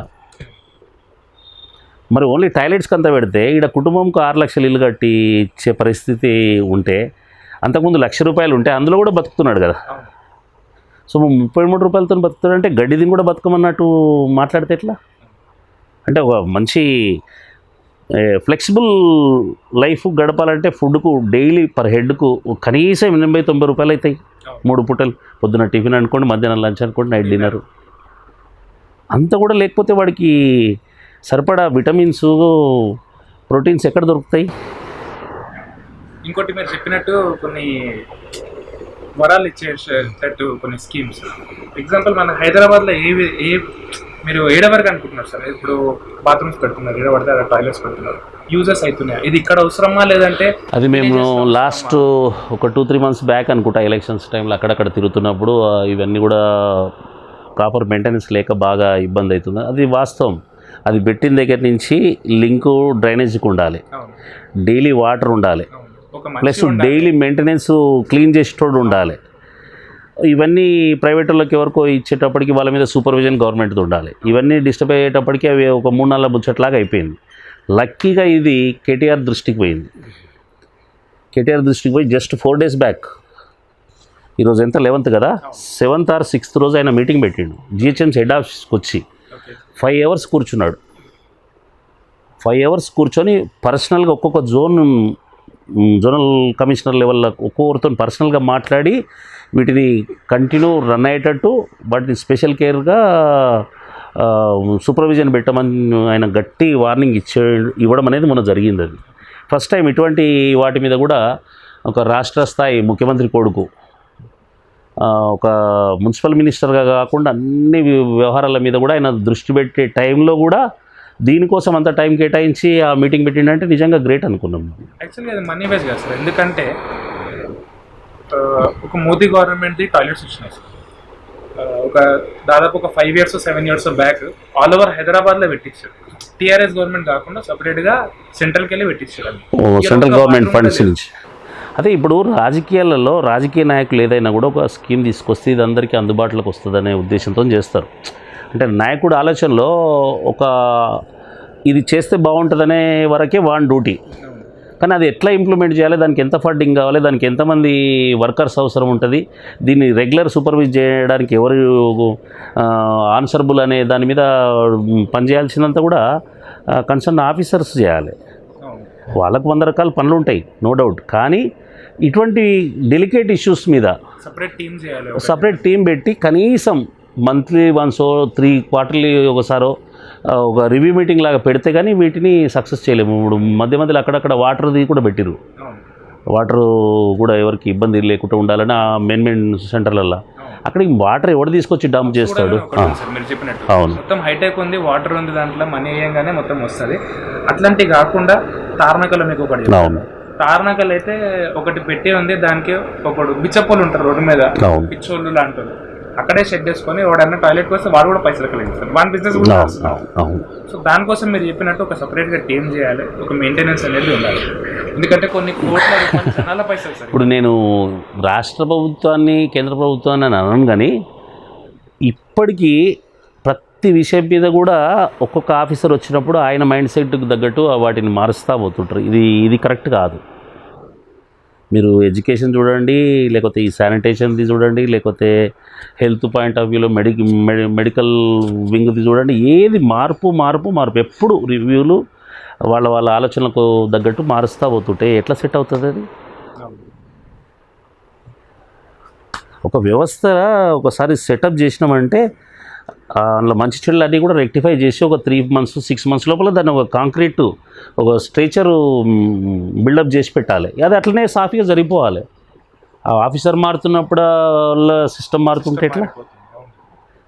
ఇప్పుడు మధ్యలో ఒకసారి సోమేష్ కుమార్ గారు మేమున్న టైంలోనే ఒక గుంత ఎక్కడన్నా రోడ్డు మీద చూస్తే ఛాలెంజ్ 1000 రూపాయలు ఎంతనో నేను పెనాల్టీ ఇస్తా అన్నాడు.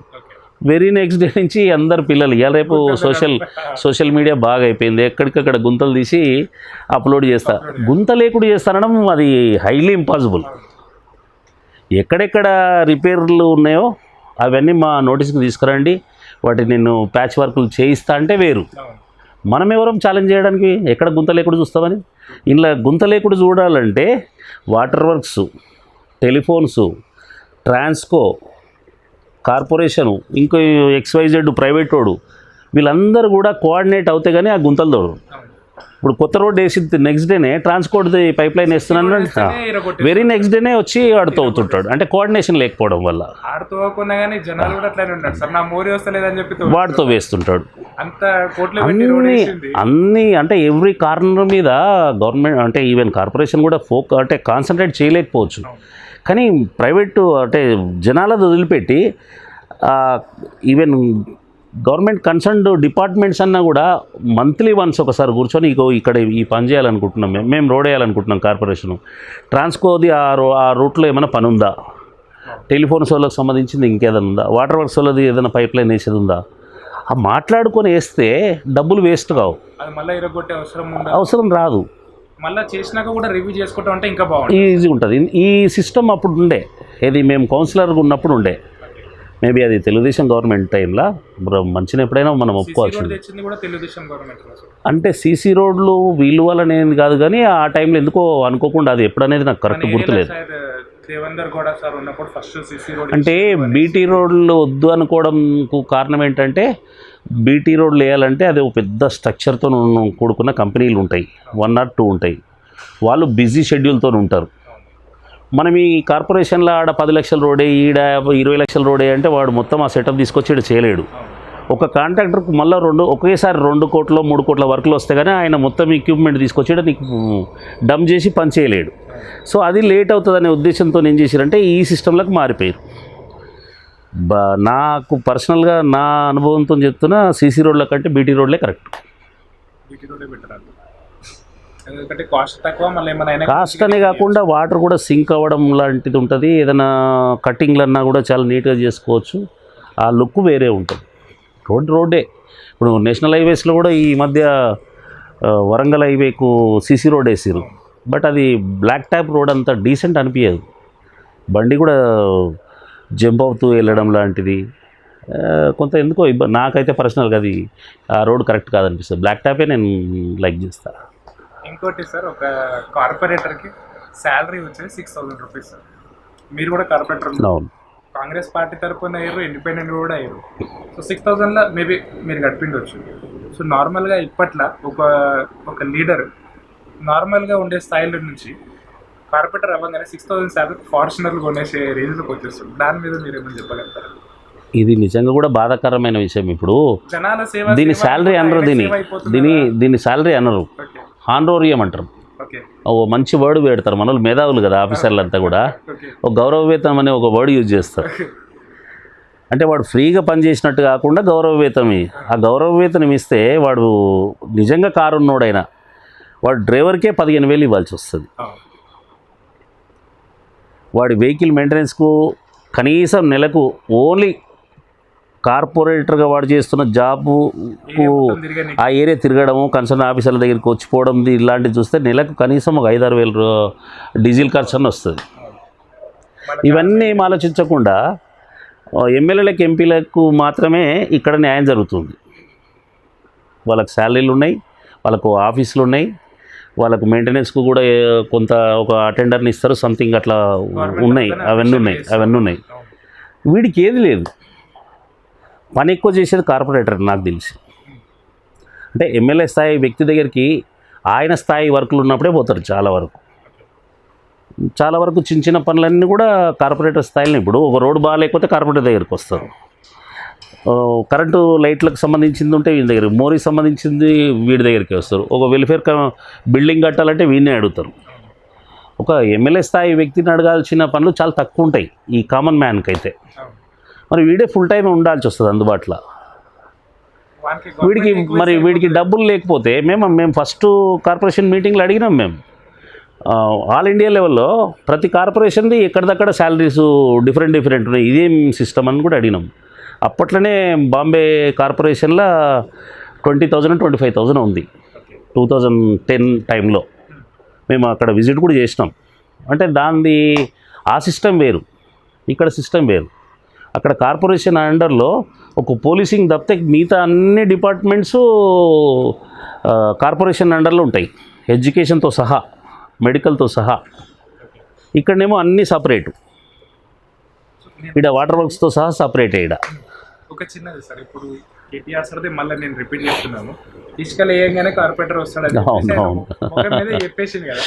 అదేదో ఆయన ఆడ రావద్దు అంటే ఆ కార్పొరేటర్కి మీరు చెప్పినట్టు శాలరీ పెంచేస్తే ఏది చేసినా, ఇప్పుడు ఏది పెంచినా కూడా లంచం తీసుకోవద్దు అనే బుద్ధి మనకు రావాలి ఫస్ట్. శాలరీ వచ్చినా కూడా ఒక 50,000 శాలరీ ఇచ్చినా కూడా 50,000 సరిపోతలేవు, ఇంకా లావిష్గా బతకాలనుకునేటోడు, లేకపోతే వీడి క్యారెక్టర్ కాదు నేను డబ్బే సంపాదించుకోవాలనుకునేటోడు. ఇప్పుడు 1,00,000 వచ్చినోడు 1,00,000 చాలు అని అనుకోడు కదా. ఇన్కమ్ ఉంటే కూడా బిజినెస్లో ఇంకో 50,000 సంపాదించేటట్టు ఇంకేదైనా ప్లాన్ చేసుకుందామని అనుకుంటాం ఎవరైనా. అట్లాగే కకృతి డబ్బు తినాలనే దానికి అలవాటు పడ్డోడు, లేకపోతే ఆ మైండ్ సెట్ ఉన్నోడు శాలరీ ఇచ్చినా వానికి ఒక కార్ ప్రొవైడ్ చేసినా వాడు చేసే ఈ కథలు మానడాడు. అది వదులుకుంటే ఆయన సొంత ఆస్తి వదులుకున్న ఫీలింగ్ వస్తుంది కొంతమందికి. 1000 రూపాయలు కూడా వదులుకోని వాళ్ళు ఉన్నారు, అట్లున్నారు. మేము ఉన్న టైంలో 2000 టైంలో కౌన్సిలర్గా ఉన్నప్పుడు ఒక కాంట్రాక్టర్ పోయి కౌన్సిలర్ను వచ్చి వర్క్ ఇనాగరేషన్ చేయమని అడిగితే అది 5 లక్షల వర్క్ కదా, సో 1% అనుకున్నా నాకు 5,000 ఇవ్వాలి. అది ఇస్తే కానీ నేను ఆడికి వచ్చి కొబ్బరికాయ కొడుతున్న కౌన్సిలర్లను కూడా చూసిన నేను 5,000 కోసం. అంటే వర్క్ స్టార్ట్ అయినాక వాడు ఇవ్వడేమని భయం. స్టార్ట్ అవ్వకముందే చేసేస్తే అయిపోతుంది. ఆ రకంగా ఉండి డబ్బులు వసూలు చేసుకున్న వాళ్ళని కూడా చూసిన నేను. సార్ వీళ్ళు కొంతమంది ఉన్నారు సార్, ఇప్పుడు ఎగ్జాంపుల్ చెప్తున్నాను, ఒక అతను టీఆర్ఎస్ పార్టీకి వర్క్ చేస్తున్నాడు సార్, సడన్గా టీఆర్ఎస్ పార్టీయో కాంగ్రెస్ పార్టీయో ఏదో విచ్చెవర్ పార్టీ అతనికి టికెట్ ఇవ్వలేదు, 1 డే బ్యాక్ జంప్ అయిపోతుంది. సో ఇట్లాంటి వాళ్ళు అంటే రాజకీయ వ్యవస్థ అట్లా తయారైంది. అంటే రాజకీయ పార్టీలను అనాలి ఇక్కడ, వ్యక్తుల కంటే కదా. అదే ఇప్పుడు ఏమైపోయిందంటే పార్టీ ఇది ఇవ్వకపోతే అది ఇస్తుందనే ధైర్యం వచ్చినప్పుడే వీడు అక్కడిక్కడ దుంకడం లాంటివి జరుగుతాయి. ప్లస్ క్యాలిబర్ ఉన్నోని కాదని రెండోనికి ఇస్తే వీడు నొచ్చుకొని ఏం చేస్తాడు డెఫినెట్గా ఇంకోది. ఇప్పుడు నాకే చూడండి మీరు ఎగ్జాంపుల్, నాకు టికెట్ ఇవ్వలేదు 2009లో. నేను పార్టీ ప్రెసిడెంట్ చేసిన, కౌన్సిలర్ చేసిన, నాకు ఇమేజ్ ఉందనేది ప్రూవ్ కూడా చేసుకున్నా. మరి ఆ టైంలో నాకు టికెట్ ఇవ్వకపోవడానికి నా దగ్గర ఉన్న మైనస్ లేదో చెప్పాలి కదా, నాకు చెప్పలేదు. నువ్వు ఉండొద్దు అంతే. ఇది ఎంతవరకు కరెక్ట్? మనం ఫైట్ చేసినాం. నాకు నమ్మకం ఉంది, నాకు పబ్లిక్లో ఒక ఫాలోయింగ్ బాగుంది, నేను పక్కా గెలుస్తున్న ఒక నమ్మకం ఉంది కాబట్టి నేను ఇండిపెండెంట్ పోయి గెలిచిన. దమ్ము లేకపోతే ఇంకో పార్టీలో జాయిన్ కావాల్సిందా, మా పార్టీ సపోర్ట్ కూడా కావాలి. ఆ వేవ్లో కొంచెం అది కొంచెం ఇది వీడి కొంచెం అంతా కలిసి వాడు బయటపడడానికి ఆస్కారం ఉంటుంది, లేకపోతే ఒక్కోసారి బ్యాడ్ లేకుంటే ఓడిపోవచ్చు. అరే మొన్నటిదాకా వీడు ఈ పార్టీ ఉన్నాడు అందులోకి ఎట్లా వచ్చిండ్రా, ఇది వీడు క్యారెక్టర్లెస్ అని అనేటోళ్ళు కూడా ఉన్నారు జనాలు. ఏమైనా ఛాన్సెస్ ఉన్నాయా సార్ మళ్ళీ మీరు కంటెస్ట్ చేశారు? ఎందుకంటే 2 times కలిపి కంటెస్ట్ చేయలేదు. అవును, అంటే ఇవి రిజర్వేషన్స్ రావడం వల్ల మాకు వచ్చిన మైనస్ ఇది. చాలామంది మరి ఎందుకు నిలబడలేదు అనేది కొంతమందికి ఇవి తెలియవు. కానీ నేను ఎక్సైజ్ బిజినెస్లో ఉండే ఇంతకుముందుకు ఒక ఆఫీసర్ నాకు అనుకోకుండా ఫోన్ చేసిండు. అంటే నేను ఆయన అండర్లో షాప్ నడిపించినోని కాబట్టి, ఏం దానిపల్లి నువ్వు ఎందుకు కాంటాక్ట్ చేయలేదు ఈసారి అని అడిగిండు. చాలా క్లోజ్ కాబట్టి అడిగితే నేను పోటీ చేయకపోవడం కాదు సార్, రిజర్వేషన్ల వల్ల మేము పోటీ చేయకుండా అయిపోయింది. ఇక్కడ అంతకుముందు అన్ని జనరల్ సీట్స్ ఉండేది, తర్వాత అన్ని రిజర్వేషన్స్ కిందకి కన్వర్ట్ అయిపోయినాయి. అందులో కూడా పాలిటిక్స్ ఉంటాయి కదా. సో జనరల్ క్యాండిడేట్లు ఓసీలు ఎవరు నిలబడకూడదు చేసింది ఇక్కడ. రిజర్వేషన్ వల్ల మీరు కూడా డెఫినెట్గా కదా, అంతే కదా, దుకాణం బంద్ అన్నట్టు. అంటే రిజర్వేషన్ ఎవరికి ఏడ దక్కాలి అనేది కరెక్ట్ లేదు. అంటే దేన్ని కూడా ఎవరు ఫిక్స్ చేయలేరు. కానీ ఒక టర్మ్ నుంచి రెండో టర్మ్ కూడా లేకపోతే వాడు నేను జనరల్ సీట్ ఉంటే నేను కష్టపడ్డా అనేది నా ఫీలింగ్. నేను కరెక్ట్ 5 years సర్వీస్ చేసినా లేదా తెలుసుకోవాలంటే రెండోసారి ఛాన్స్ ఇవ్వాలి కదా. రెండోసారి గెలిస్తే నేను కరెక్ట్ పాస్ అయినట్టు, రెండోసారి ఓడిపోతే నేను ఫెయిల్ అయినట్టు కదా. ఆ ప్రూవ్ చేసుకునే ఛాన్స్ లేకుండా రెండో టర్మ్కే రిజర్వేషన్లు మార్చేస్తే ఎట్లా? ఏదైనా ఒక సీటును 2 terms కనీసం రిజర్వేషన్ మార్చకుండా ఉంటే, ఈవెన్ బీసీ ఉండనివ్వండి, బీసీ పిల్లోడు నిలబడతాడు, వాడు ఎవరో కూడా గెలుస్తాడు ఏదో పార్టీ నుంచి, వాడు రెండోసారి కూడా నిలబడడానికి ఆస్కారం ఉందంటే ఆడ కొంత సర్వీసెస్ చేస్తాడు, అంటే సిన్సియర్గా. నెక్స్ట్ టైం రిజర్వేషన్ మారితే నేను ఉంటానో పోతున్నారా అనుకుంటే వాడు సేమ్ మీరు అన్నట్టే ఇక్కడ ఇసుక ఇటుక గంపలు దోలాడుకుంటాడు. ఇంకోటి సార్, ఇప్పుడు ఉప్పల్ నుంచి కాప్రా వరకు ఒక 10 divisions ఉన్నాయి. 10 divisions. ఎమ్మెల్యే సార్ వచ్చేసి మేమున్నప్పుడు 7 divisions. ఓకే, తర్వాత వాటిని అంటే ఒక దగ్గర ఎక్కువ ఓటర్స్ ఒక దగ్గర తక్కువ ఉంటే వీటిని మళ్ళీ బైఫర్కేట్ చేసి ఒక యావరేజ్గా 45-50 వేల ఓటర్స్ వచ్చేటట్టుగా సెట్ చేసుకుంటూ వచ్చేటప్పటికి మన దగ్గర డిస్ట్రిక్ట్స్ నుంచి కూడా, ఈవెన్ ఆంధ్ర నుంచి అనుకోండి, నార్త్ ఇండియా నుంచి కానివ్వండి, తెలంగాణ డిస్ట్రిక్ట్ నుంచి కూడా ఈ గ్రేటర్ హైదరాబాద్లకు మైగ్రేట్ అయ్యేటోళ్ళు చాలామంది ఉంటారు. ఈవెన్ డైలీ నేను ఇక్కడ చూస్తా, ఈ ప్రాంతానికి డైలీ ఒక 2-3 ఫ్యామిలీస్ వస్తూ ఉంటాయి. మొత్తం మూటములే సర్దుకొని వీడికి వచ్చేస్తుంటే తెలిసిపోతుంది, ఓ వీడు కొత్తగా వస్తున్నాడు రా అట్లా. సో అట్లా ఇప్పుడు ఓటర్స్ కారణాలు కూడా చాలామంది ఉన్నారు. సో ఇప్పుడు ఈ 10 divisions ఏదైతే ఉందో, ఏదైతే కాన్స్టిట్యున్సీ ఉందో, దీంట్లో ప్రతి ఒక్కళ్ళు మీకు పరిచయం, అంటే మంచి క్లోజ్ రిలేషన్లో పరిచయం ఉన్నారా? లాస్ట్ టైం ఉన్న వాళ్ళలో అందరూ ఉన్నారు. ఈసారి ఒక 2-3 బీజేపీ నుంచి కొత్తగా గెలిచారు. నేను కొంచెం సీనియర్ను కాబట్టి నన్ను పేరుతో గుర్తుపడతారేమో, వాళ్ళతో నాకు డైరెక్ట్ పరిచయాలు లేవు. ఒక 2 బీజేపీ నుంచి నేను అన్ని పార్టీల వాళ్ళతో మంచిగా ఉంటా, అందరికీ నమస్కారం పెడతా. ఎలక్షన్ల అప్పుడు కాకుండా ఎలక్షన్ టైంలో మాత్రం దూరం పెట్టారు. ఎలక్షన్ల టైంలో కూడా వాళ్ళు ఎదురుగా వస్తే పలకరిస్తాను నేను, కానీ హెల్పింగ్ మాత్రం. బట్ ఎవరి పని వాళ్ళు చేసుకోవాల్సిందే. ఇప్పుడు నాకు కూడా నేను ఇండిపెండెంట్ నిలబడ్డప్పుడు కానీ, ఈవెన్ పార్టీ కౌన్సిలర్గా కాంగ్రెస్ నుంచి నిలబడ్డప్పుడు కూడా వేరే పార్టీల వాళ్ళు కూడా నాకు ఓట్లు వేసారు. అంటే కౌన్సిలర్గా అన్న ఉంటే బెస్ట్ అని అనుకున్నప్పుడు వాళ్ళ పార్టీ కంటే నేను బెటర్ అనుకుంటే వాడు కూడా నాకు ఓటు వేసే వాళ్ళు ఉన్నారు. నేను ఒక నాయకుని కాబట్టి నేను నా పార్టీని కాదని ఇంకో పార్టీ ఓటు వేయలేను. కొన్ని ఎథిక్స్ మెయింటైన్ చేయాలి కాబట్టి, ఇష్టం లేకపోతే ఇంట్లో ఉండిపోవాలి ఓటు వేయకుండా. అంతేగాని టీఆర్ఎస్లో ఉండి కాంగ్రెస్కో బీజేపీకో నేను ఎట్లా ఓటేస్తా? ఎవడని అడిగినా కూడా ఆత్మసాక్షిగా మనం, కొంతమంది కార్యకర్తలని వాళ్ళు కూడా పైసలు ఇస్తారు, కార్యకర్తలను కూడా ఇస్తారు. ఎందుకంటే నా దగ్గర ఓట్ బ్యాంక్ ఉంది, ఆ ఏరియాలో తెలిసిన పరిచయాలు ఉన్నాయని చెప్తే పనిచేసేది ఒక పార్టీ కోసం, వేరే వాళ్ళకి కూడా కొంచెం అంటే ఆ టైంలో సెల్ఫ్ ఎంప్లాయ్మెంట్ స్కీమ్ లాగా పెట్టుకొని కొంతమంది సంపాదించుకునేటోళ్ళు ఉంటారు. వాళ్ళ గురించి మనం మాట్లాడుకోవడం కూడా వేస్టే. అంటే మనీ వాల్యూ బాగా తెలిసిపోయింది జనాలకి. ఎక్కడ ఒక 10,000-15,000 దొరుకుతున్నాయన్నా కూడా 5 yearsలో ఆ 15,000 వల్ల ఏమవుతుందో నాకు అర్థం కాదు. కానీ ఆ 10,000-15,000 కోసమో, 50,000 కోసమో, ₹1,00,000 కోసమో క్యారెక్టర్ను చంపుకోవడము చాలా అన్యాయం. ఇంకా పిచ్చి చెప్తున్నా, నాకున్న అనుభవంతో చెప్తున్నా, కొంతమంది లిక్కర్ కూడా అన్ని పార్టీలలో కొత్తగా పంచుతుంటారు. ఇది మామూలు మాస్ పబ్లిక్ కొంతమంది ఎక్స్పెక్టేషన్లు ఉంటారని పంచుతుంటారు. అది పంచరాని ఇస్తే కూడా దాచిపెట్టుకునే లీడర్లు ఉంటే ఇక వాడికంటే దరిద్రుడు ఎవడు ఉంటాడు? అది కూడా వాడు దాచుకుంటే ఏం చేస్తాం చెప్పండి? ఒక 20 బాటిల్స్ ఇచ్చారనుకోండి, అందులో 10 బాటిల్ దాచేసుకొని 10 బాటిల్ పంచితే ఈ 10 బాటిల్ ఎన్ని రోజులు ఎంజాయ్ చేస్తావు, వాటి వల్ల వచ్చే ఇన్కమ్ ఎంత, దానికోసం నీకు ఇచ్చినోడికి తెలిస్తే లైఫ్ లాంగ్ వాడి దృష్టిలో నువ్వు క్యారెక్టర్లెస్ ఫీల్ అయిపోతావు కదా. కనీసం ఇది కూడా దాబెట్టుకోవడం, ఇది కూడా కొట్టేసి అట్లా నేను అటువంటి లీడర్లను కూడా చాలా చూసిన. మళ్ళీ వాడు ఎంత అంటే వైట్ అండ్ వైట్ ఉంటాడు, వాడు పెద్ద వెహికల్ ఎక్కుతాడు, చూస్తే గోల్డ్ ఆర్నమెంట్స్ కూడా బాడీ మీద ఒక 1/2 kg కూడా ఉంటుంది, 1/2 kg గోల్డ్ కూడా మెయింటైన్ చేస్తున్నాడు. ఇలా డబ్బులు ఉన్నోడికి, ఇప్పుడు నేను మాట్లాడితే డబ్బులు ఉన్నాయి కాబట్టి నా ఇట్లా మాట్లాడుతున్నా అనేటోళ్ళు కూడా ఉంటారేమో, కానీ డబ్బు లేని వాళ్ళల్లో కూడా క్యారెక్టర్ ఉన్న వాళ్ళు చాలామంది ఉన్నారు. అంటే మెయింటైన్ చేయాలని మోరల్స్. ఒక లిమిట్లో డబ్బు సంపాదించుకున్నారు కదా, అప్పుడన్నా ప్రజాసేవలు ఎందుకు దిగుతలేదు, అప్పుడు కూడా ఇంకా సంపాదిద్దాం అనేసి ఎందుకున్నారు? నేను అదే చెప్తుంది, వ్యసనంలాగా ఉన్నోడేమో డబ్బు వెనుకనే పరిగెత్తాడు, ఎథిక్స్ ఉన్నోడేమో ఇక్కడ వ్యవహారం చేసుకుంటుంటాడు, బిజినెస్ వ్యవహారం ఏదో ఉంటుంటుంది, దానివల్ల వచ్చే దాంతో గుట్టుగా కుటుంబాన్ని గడుపుకుంటూ ఇక్కడ ఇమేజ్ బిల్డప్ చేసుకోవాలని ఉంటారు. ఇప్పుడు మనం బీదోళ్ళు కూడా చాలామంది గెలిచారు, డబ్బున్న వాళ్ళ మీద మామూలు కూడా గెలిచిండు, అన్ని పార్టీలలో గెలిచారు, టీఆర్ఎస్లో కూడా గెలిచారు డబ్బులు లేని వాళ్ళు. స్వర్ణరాజ్ గారు కూడా ఆఫ్టర్ ఆయనైతే ఫైనాన్షియల్గా చాలా జీరో లెవెల్. ఆయన నాతో మొన్న నా బర్త్డేకి ఇంటికి వచ్చిండు నన్ను విజ్ చేయడానికి, సెకండ్ టర్మ్ గెలిచిండు, నేనంటే గౌరవము, వచ్చిండు మాట్లాడిండు, మామూలుగా మాట్లాడుతుంటే టాపిక్ వచ్చింది, నా దగ్గర డబ్బులు లేవనన్నా 4-5 లక్షలు ఉంటే అవే ఖర్చు పెట్టేసిన, వాటితోనే నేను గెలిచిన అన్నాడు. గ్రేట్ కదా అతను. నేను కూడా ఒకసారి చూసాను, అది ఆల్మోస్ట్ ఒక లైక్ చాలా పువర్ ఇల్లు ఉంది. అదే ఆయనకు ఫైనాన్షియల్గా సెటిల్డ్ కాలేదు, పెద్ద ఎసెట్స్ ఉన్నాడు కాదు, సంపాదించుకోవాలంటే చాలా సోర్సెస్ ఉన్నాయి ఆయనకు. అంతా కూడా మనలో hi fi colonies, hi fi buildings, ranges కట్టే ఏరియా. ఆయనకు ఆ చెడ్డ పేరు రాలేదు కాబట్టి రెండోసారి ఆటోమేటిక్గా గెలిచిండు చాలా కూల్గా.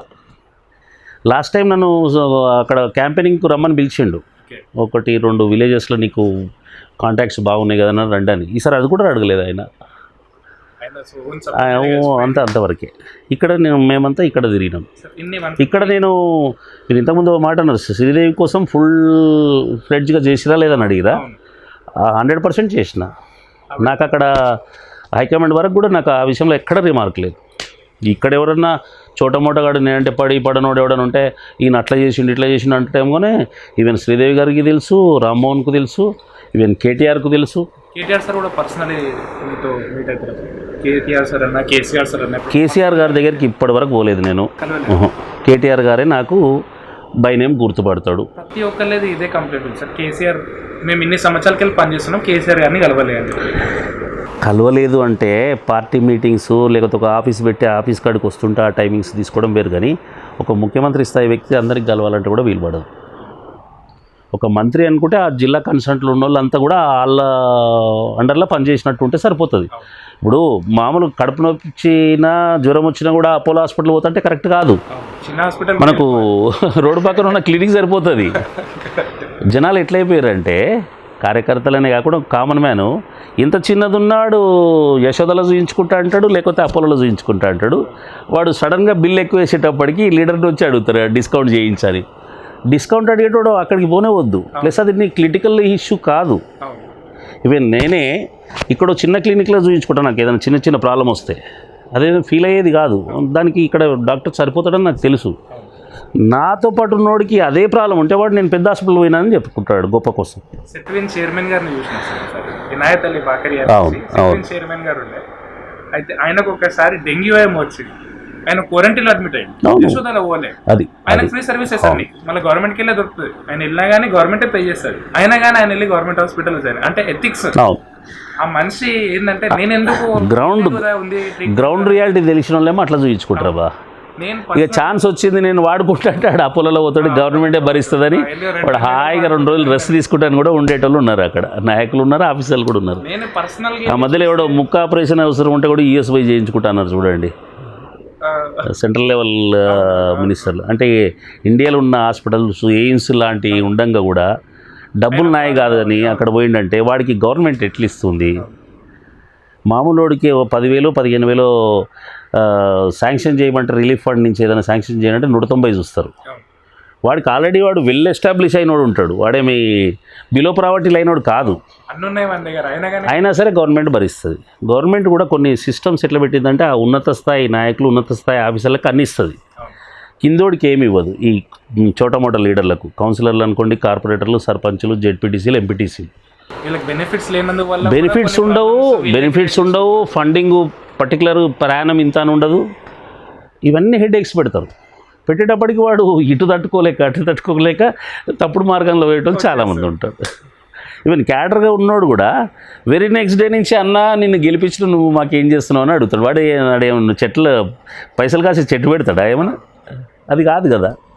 సరే ఇక నీ పేరు చెప్పుకొని నేను బతుకుతా అనే లెవెల్లో పోయేటోళ్ళు. అంటే లీడర్ గట్టిగా లేకపోతే చిన్న దుకాణం ఓపెన్ అవును, లీడర్ గట్టిగా లేకపోతే అట్లా చేసుకొని వ్యవహారం చేసేవాళ్ళు కూడా చాలామంది ఉన్నారు. మాకు ఆ పరిస్థితి రాలేదు దేవుని దయ వల్ల. నా వెంబడి నాకు సపోర్ట్ చేసిన పిల్లల వల్ల కానీ పెద్దోళ్ళ వల్ల కానీ నాకు దేవుని దయ వల్ల మంచిగా ఉన్నాం. చెడ్డ పేరు తెచ్చుకోకుండా ఉన్నానే నేను అనుకుంటున్నా. ఎక్కువ పని చేయకుండా తిట్టే పరిస్థితి తెచ్చుకోకుండా మాత్రం సర్వీస్ చేసిన బాస్ నేను. మీరు చెల్లపల్లిలో ఈ డివిజన్లో ఏ కార్నర్ పోదాం నాకు రెస్పెక్ట్ ఇచ్చేటట్టే మొహం ఇట్లా తిప్పుకునే పరిస్థితి లేకుండా చేసుకున్నాం.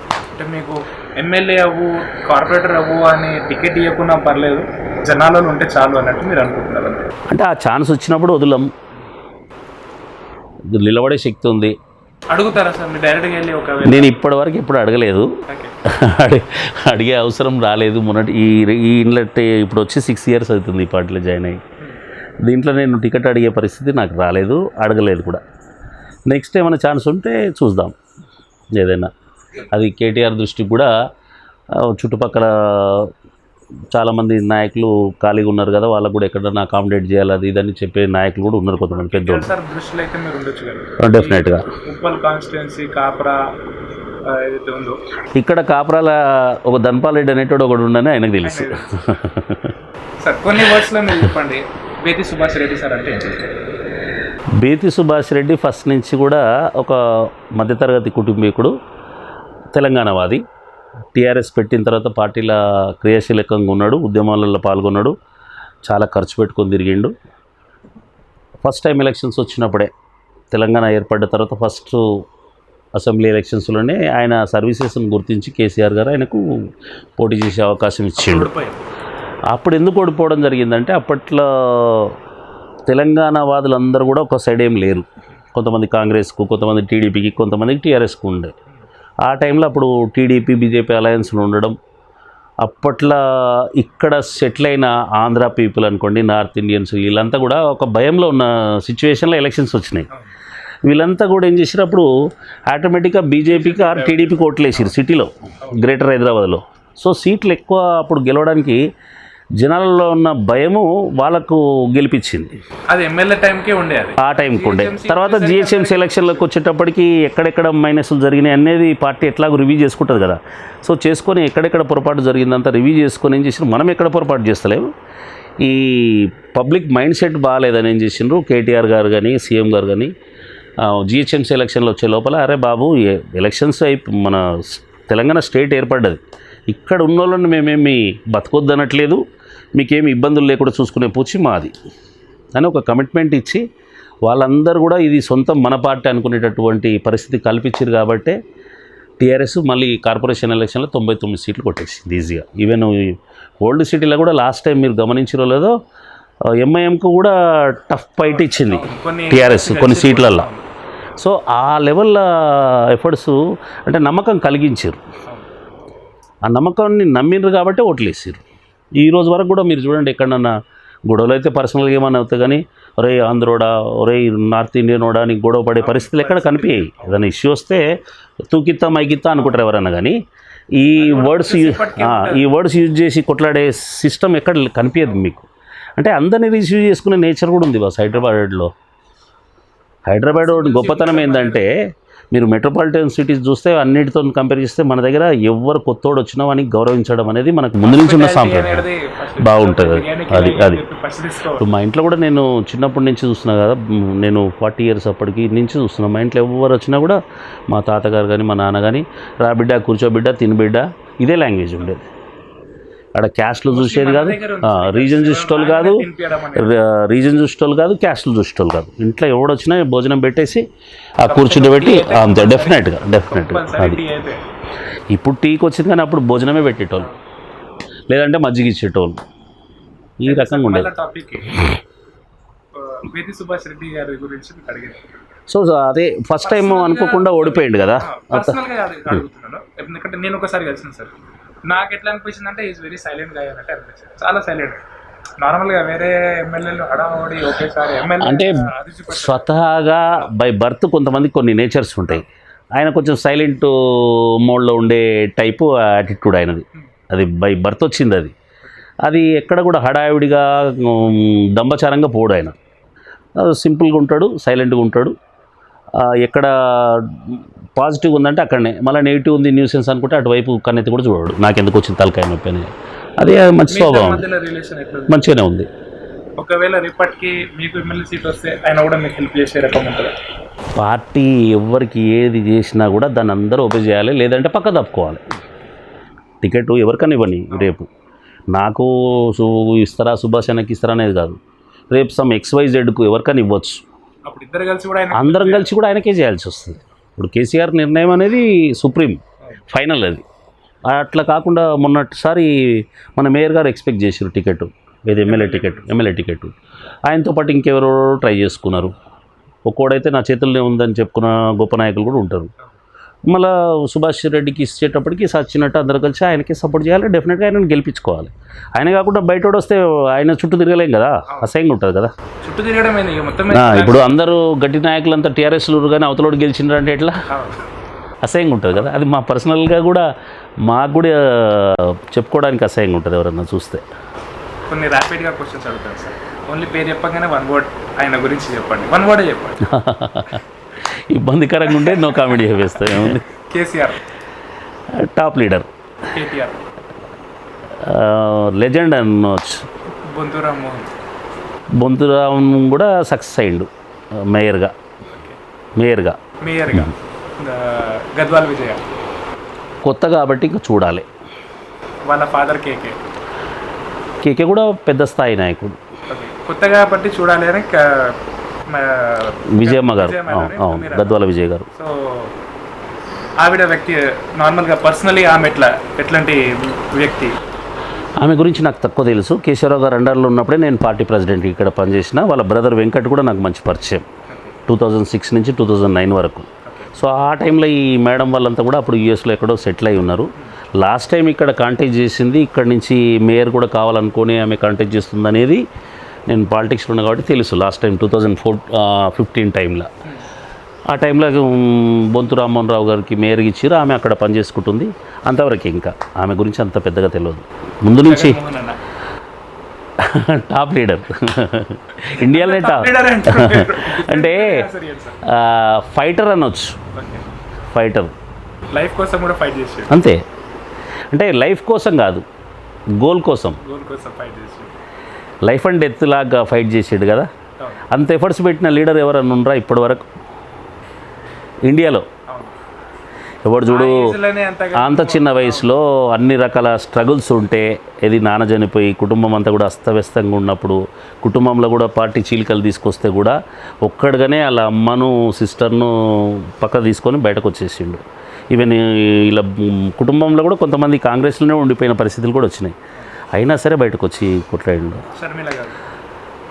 ఆమె కూడా టాప్ డైనమిక్ పర్సనాలిటీ. ఒక లేడీస్లో ఇంతకుముందు మీరు అడిగినట్టు ఇది 2 కుటుంబాలకి చెందింది. అటు రాజశేఖర రెడ్డి కుటుంబానికి, ఇక్కడ కేసీఆర్ కుటుంబానికి. అక్కడ రాజశేఖర రెడ్డి ఎంత డైనమిక్కో కొడుకు అంతే డైనమిక్ వెళ్ళాడు, కూతురు కూడా అంతే. అంటే ప్రతి ఒక్కరిని అంటే విషయాన్ని అవగాహన చేసుకునేది మైక్రో లెవెల్ అబ్జర్వ్ చేసి క్యాప్చర్ చేసే కెపాసిటీ ఉంది. ఇక్కడ కవిత గారు కానివ్వండి, కేటీఆర్ కానివ్వండి, కేసీఆర్ కానీ. శోభమ్మ బయటకు రాలేదు, అవసరం లేదు. ఇప్పుడిప్పుడే కొంచెం వస్తున్నారు కదా మళ్ళీ. ఇక్కడ కేసీఆర్ గారి శ్రీమతి మేడము, ఆమె పాపము ఆమె రావాల్సిన అవసరం రాలేదు. అక్కడ విజయమ్మ కూడా రాకపోయేదేమో. రాజశేఖర రెడ్డి గారు చనిపోయిన తర్వాత కొడుకుకు వాళ్ళకి వచ్చిన ఇబ్బందుల వల్ల ఆమె బయటకు వచ్చింది. ఇంట్లో నుంచి ప్రభాస్ టాప్ యాక్టర్. ఓకే, అప్పట్లో కొన్ని టాక్స్ కూడా నడిచినాయి సార్. పడనోడు 190 చెప్తాడబ్బా. రాజకీయాలకు వచ్చినప్పుడు అన్ని రకాలుగా ఉంటాయి. ఇప్పుడు ఈ షర్ట్కు ఇంత అనుకోకుండా నాకు తెలియకుండా ఇప్పుడు ఏదో వేసుకొని వచ్చినా వెనక ఎక్కడన్నా చిన్న బొక్కబడవచ్చు. ఈయన షర్టే వీడు చూసుకోలేనివాడు నలుగురు ఉన్నతి కోసం ఏం పని చేస్తాడు అనేటోడు కూడా ఉంటాడు. ఇట్లా వేసుకుంటే పిసినారు కూడా అంటారు.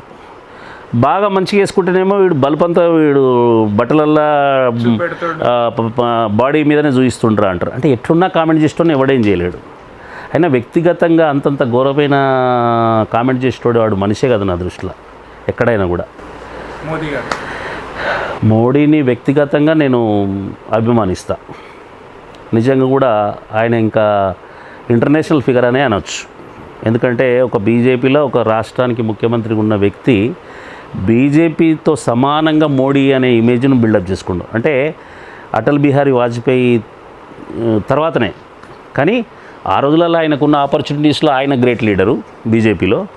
తర్వాత ఈ వచ్చిన పరిస్థితులను ఆయనకు అనుకూలంగా మార్చుకొని ఈరోజు ఏ పార్టీ సపోర్ట్ లేకుండా వచ్చే అభిమానాన్ని సంపాదించుకుంటూ కరప్షన్ లేకుండా కూడా చూస్తుండనేది అంతవరకు మనము యాక్సెప్ట్ చేస్తాం నేను వ్యక్తిగతంగా.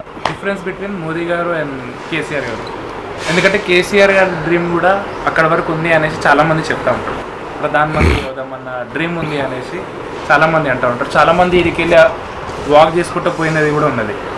అంటే ఇప్పుడు బీజేపీ అనేది ఒక 40 సంవత్సరాల కింద పెట్టిన పార్టీ, 40-45 సంవత్సరాల కింద.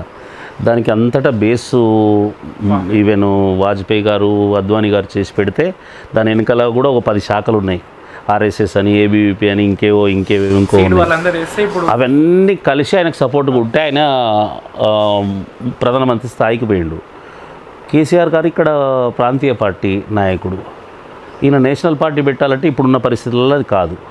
గ్రాండ్ అలయన్స్ ఏదైనా పెట్టి చేయాలని అనుకుంటే ఆలోచన చేసిండు. ఆ మధ్యలో ఏదో కొంచెం గ్యాప్స్ ఉండడం వల్ల కొంచెం అట్లా స్టేగా ఉన్నాడు.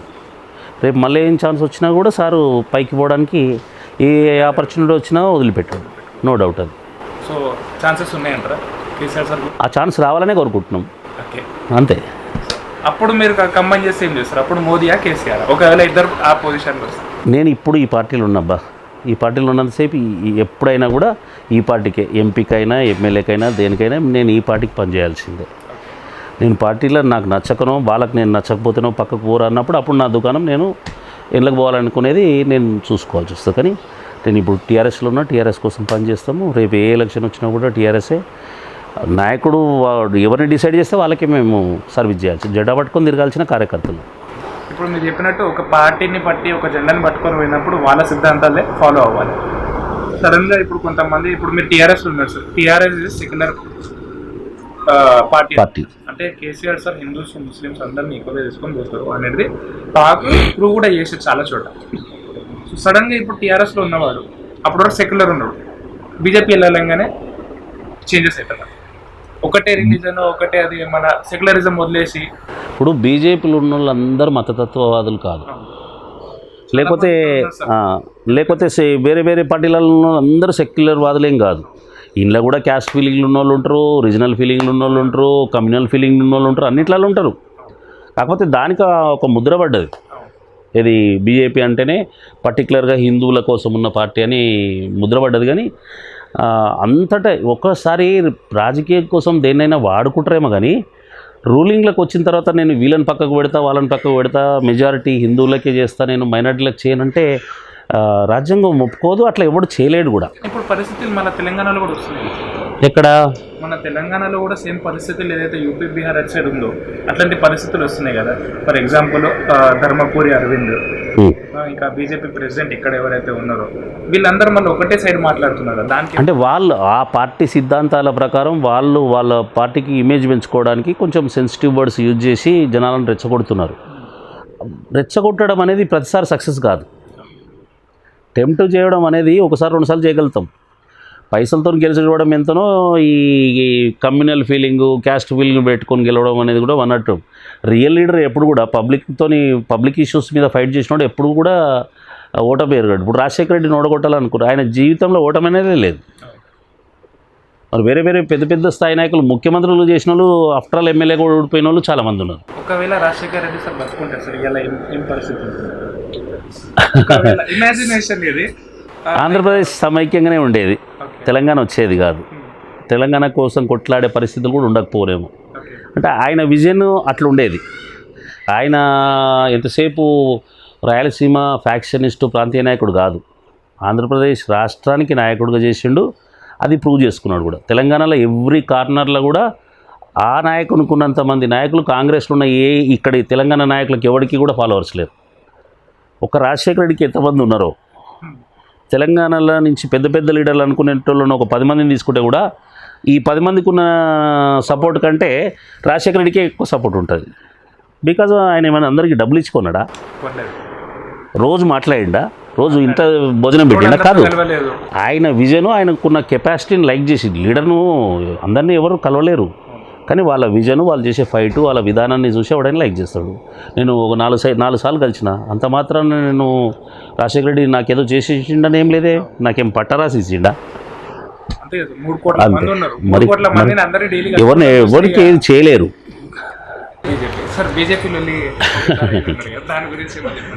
బీజేపీతోని కాదు, ఎలక్షన్స్ రోజు పబ్లిక్ అంతా ఎట్లున్నారంటే అక్కడేదో అన్ని పార్టీల అభ్యర్థులు ఓటుకింత అనేదో ఇచ్చిర్రు అనే లెవెల్లో ప్రపగండ నడిచింది.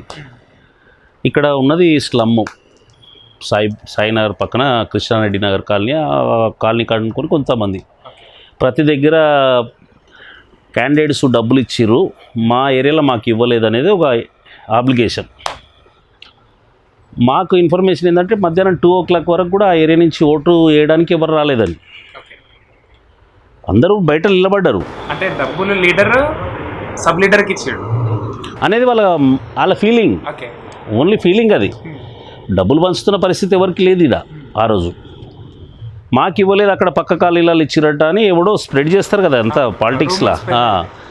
సో అక్కడ ఓటర్స్ రావట్లేదు ఎందుకు అనేది మా పార్టీ కార్యకర్తలు తెలిసి అన్న నువ్వు ఒకసారి రాన్న, ఇక్కడ మనోళ్ళు ఓటు వేయడానికి రావట్లేదు, వీళ్ళు పైసలు ఇస్తేనే వస్తారట. సేమ్ డే అంటే లాస్ట్ డే వరకు మేము వెయిట్ చేసినాం, మమ్మల్ని వచ్చే వరకు అలా లేదా ఉంటుంది కదా ఫైట్.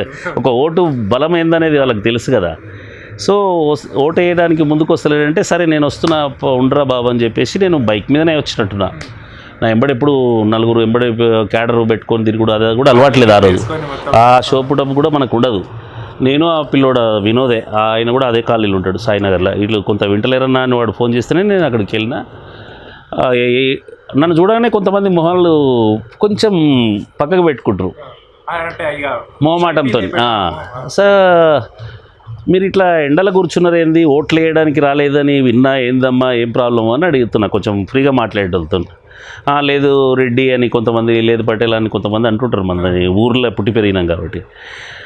ఇట్లా పైసలు అంతటి ఇచ్చిరట, మన దగ్గర ఎవరు ఇయ్యలేదు, మాకు కూడా పైసలు ఇస్తేనే మోటేస్తాం లేకపోతే ఏమది ఇదని కొంచెం నాతో కొంచెం ఉన్న క్లోజ్నెస్తో గట్టిగా మాట్లాడుతున్నారు.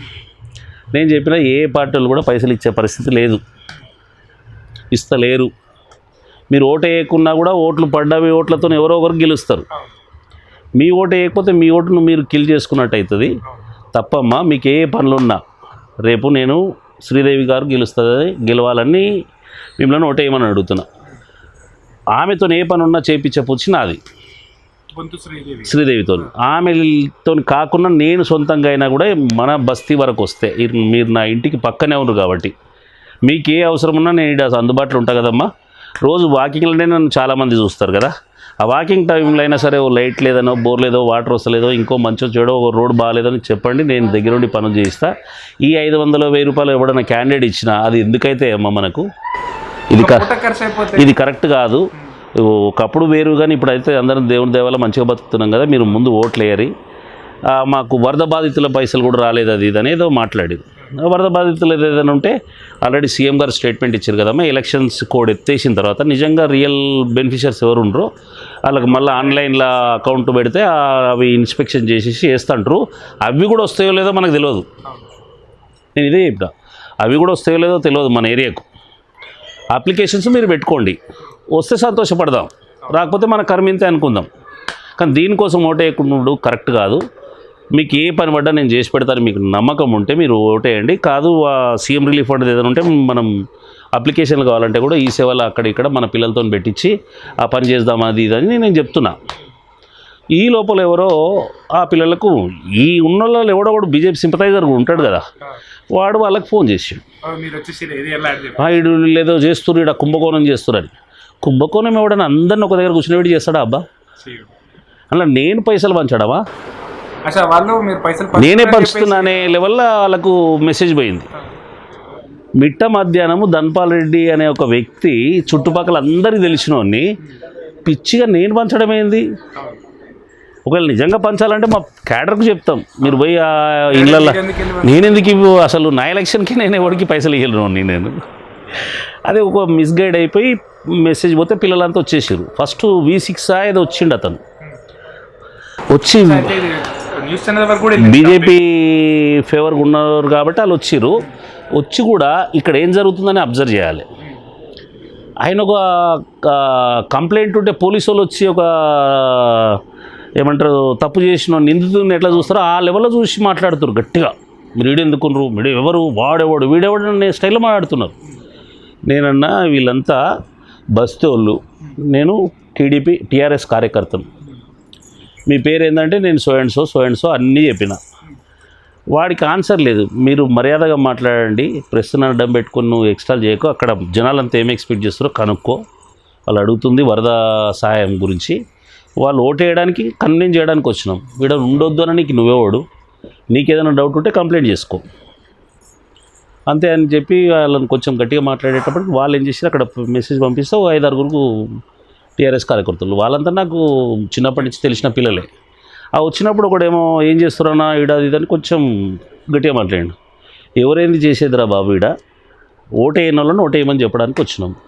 బస్తీలలో మీరు పోయి ఓట్లు వేయమని అడుగుతలేరు, ఇప్పుడు ఇంకా కూడా బయటకు రావట్లేదు, రండి మీరు అడుగుతలేదు, మేము కూడా అట్లనే అడుగుతున్నాం. ప్లస్ నా ఇంటి పక్కనే కాబట్టి వినోద్ ఫోన్ చేసిండు నాకు, ఇక్కడ వీళ్ళు ఓటేయడానికి వస్తలేరని అందరూ ఏదో ఎక్స్పెక్ట్ చేస్తున్నారంటే ఇది ఇచ్చేది ఏం లేదో, ముందైతే ఓటేసుకోండి, డెవలప్మెంట్ కావాలంటే చూస్తాం, ఇప్పటిదాకా ఈ కాలనీకి నేను చేసినది ఉంది కదా సర్వీస్ అంటే తప్పకుండా వేస్తామని సిద్ధపడుతున్న టైంలో వీళ్ళు వచ్చారు. పైసలు పంచుతారంటే ఎవడరా పంచుతుంది, వాడు వీడు అంటున్నావు ఏందన్నా మర్యాదగా మాట్లాడని వాడు అన్నాడు. వాడు చాలా చిన్నోడు, నేను ఎప్పుడో వాడు బీజేపీ. యాక్చువల్ విచిత్రం ఏంటంటే ఆ పిల్లోడు అంతకు 15 రోజుల ముందే TRSలో జాయిన్ అయ్యాడు. ఫ్రెండ్షిప్లో ఏమో నేను ఇప్పుడు బీజేపీ అంటాడు. సరే బీజేపీ ఉంటే బీజేపీ జెండా పట్టుకొని తిరుగు, 100 ఓట్లు పడేటట్టు చేయి, నాతో ఆర్గ్యుమెంట్ ఎందుకు, కొంచెం తేడాగా మాట్లాడితే పిచ్చిగా మాట్లాడకరా అని చెప్పేసి నేను కాలర్ దగ్గర చేయి పెట్టేసిన. కోపం వచ్చేసింది. అంటే నన్ను చాలా ఇబ్బంది పెట్టినట్టు బిహేవ్ చేస్తే నన్ను చిన్నపిల్లలాగా చూసినట్టు అనిపించింది. ఏజ్ తగ్గట్టు మాట్లాడతారు ఏందన్నా అంటే అది వేరు, ఏంది ఇట్లా అంటుండనమాట. తెలిసిపోతుంది కదా బాడీ లాంగ్వేజ్లో. కొంచెం ఇరిటేట్ చేసిండు. నేను ఎప్పుడు పాలిటిక్స్లో ఎప్పుడు అంతవరకు రానియా, చేయగలిగినట్టున్నా కూడా చేయొద్దు కదా పాలిటిక్స్లో. సో సాధ్యమైనంత వరకు బ్యాలెన్స్గా పోతే మా పిల్లలందరికీ కూడా చెప్తే ఎప్పుడు ఎలక్షన్లో అప్పుడు గొడవలు కానీ వద్దురా, అది మనకు మైనస్ అవుతుంది. సో ఆ రోజు వాడు బాగా ఇబ్బంది పెడితే టక్కున పట్టేసిన. అప్పుడు ఈ పిల్లోడు వినోద్ వాళ్ళు ఇల్లు ఉంటే నన్ను ఇటు పట్టుకుని వద్దని అన్నారు. వాడిని అక్కడ తోసిరు ఇక్కడ తోసిరు, కొంచెం కోప్పడి 2-3 మాటలు తిట్టేసి ఈ లోపల మా పిల్లలందరూ తెలిసి మా పిల్లలంతా వచ్చేస్తారు కదా, ఇక తమ్ముళ్ళు పిల్లలు అందరూ వచ్చారు మా బాబులతో సహా. వస్తే ఎవడెవరిని ఏమనొద్దని చెప్పేసి ఎక్కడోళ్ళు అక్కడ వెళ్ళిపోండి మీరు ముందని చెప్పేసి ఎక్కడోళ్ళని అక్కడ మమ్మల్ని పంపించేసి, మీరంతా కూడా చూసిరు కదా ఇప్పుడు మేము పంచనీకి వచ్చినామా అంటే ఒక్కరికొక రూపాయి ఇచ్చింది లేదు. పటేల్ ఓటేయమని చెప్తున్నాడు, రెడ్డి ఓటేయమని చెప్తున్నాడు, మీరు ఎందుకు వచ్చారు వాళ్ళే చెప్తున్నారు. V6 అయినా కూడా నువ్వు ఇంటర్వ్యూ వాళ్ళ తీసుకోయా అని అన్నాను. ఇక్కడ ఎవడన్నా పంచుతుండా, వాళ్ళకి ఏం చెప్పారు వాళ్ళని అడుగు. ఇప్పుడు వాళ్ళని మోటివేట్ చేసింది కాదు కదా, మీరు కావాలంటే డైరెక్ట్ అక్కడ లైవ్ తీసుకో అని చెప్తే వాళ్ళ నేను దొంగతనంగా చేస్తలే, మేము పైసలు పంచాలంటే ఎవడన్నా రాత్రి కూడా పంచుతాడు. ఇది మిట్ట మధ్యాహ్నం 3:30-4 o'clock టైంలో లాస్ట్ అవర్లో ఓట్లు వేయకపోతే కరెక్ట్ కాదని చెప్తున్నాం. అవేర్నెస్ తీసుకురావద్దా ఓటర్స్లో? మా తప్పు ఉందా కంప్లైంట్ చేసుకోండి, పోలీసు వాళ్ళు వచ్చి యాక్షన్ తీసుకుంటారు. ఒక పార్టీ వాడు చేసే యాక్టివిటీస్ను ఇంకో పార్టీ వాడు వచ్చి ఎప్పుడు అపోజ్ చేయొద్దు, ఫిజికల్గా రావద్దు.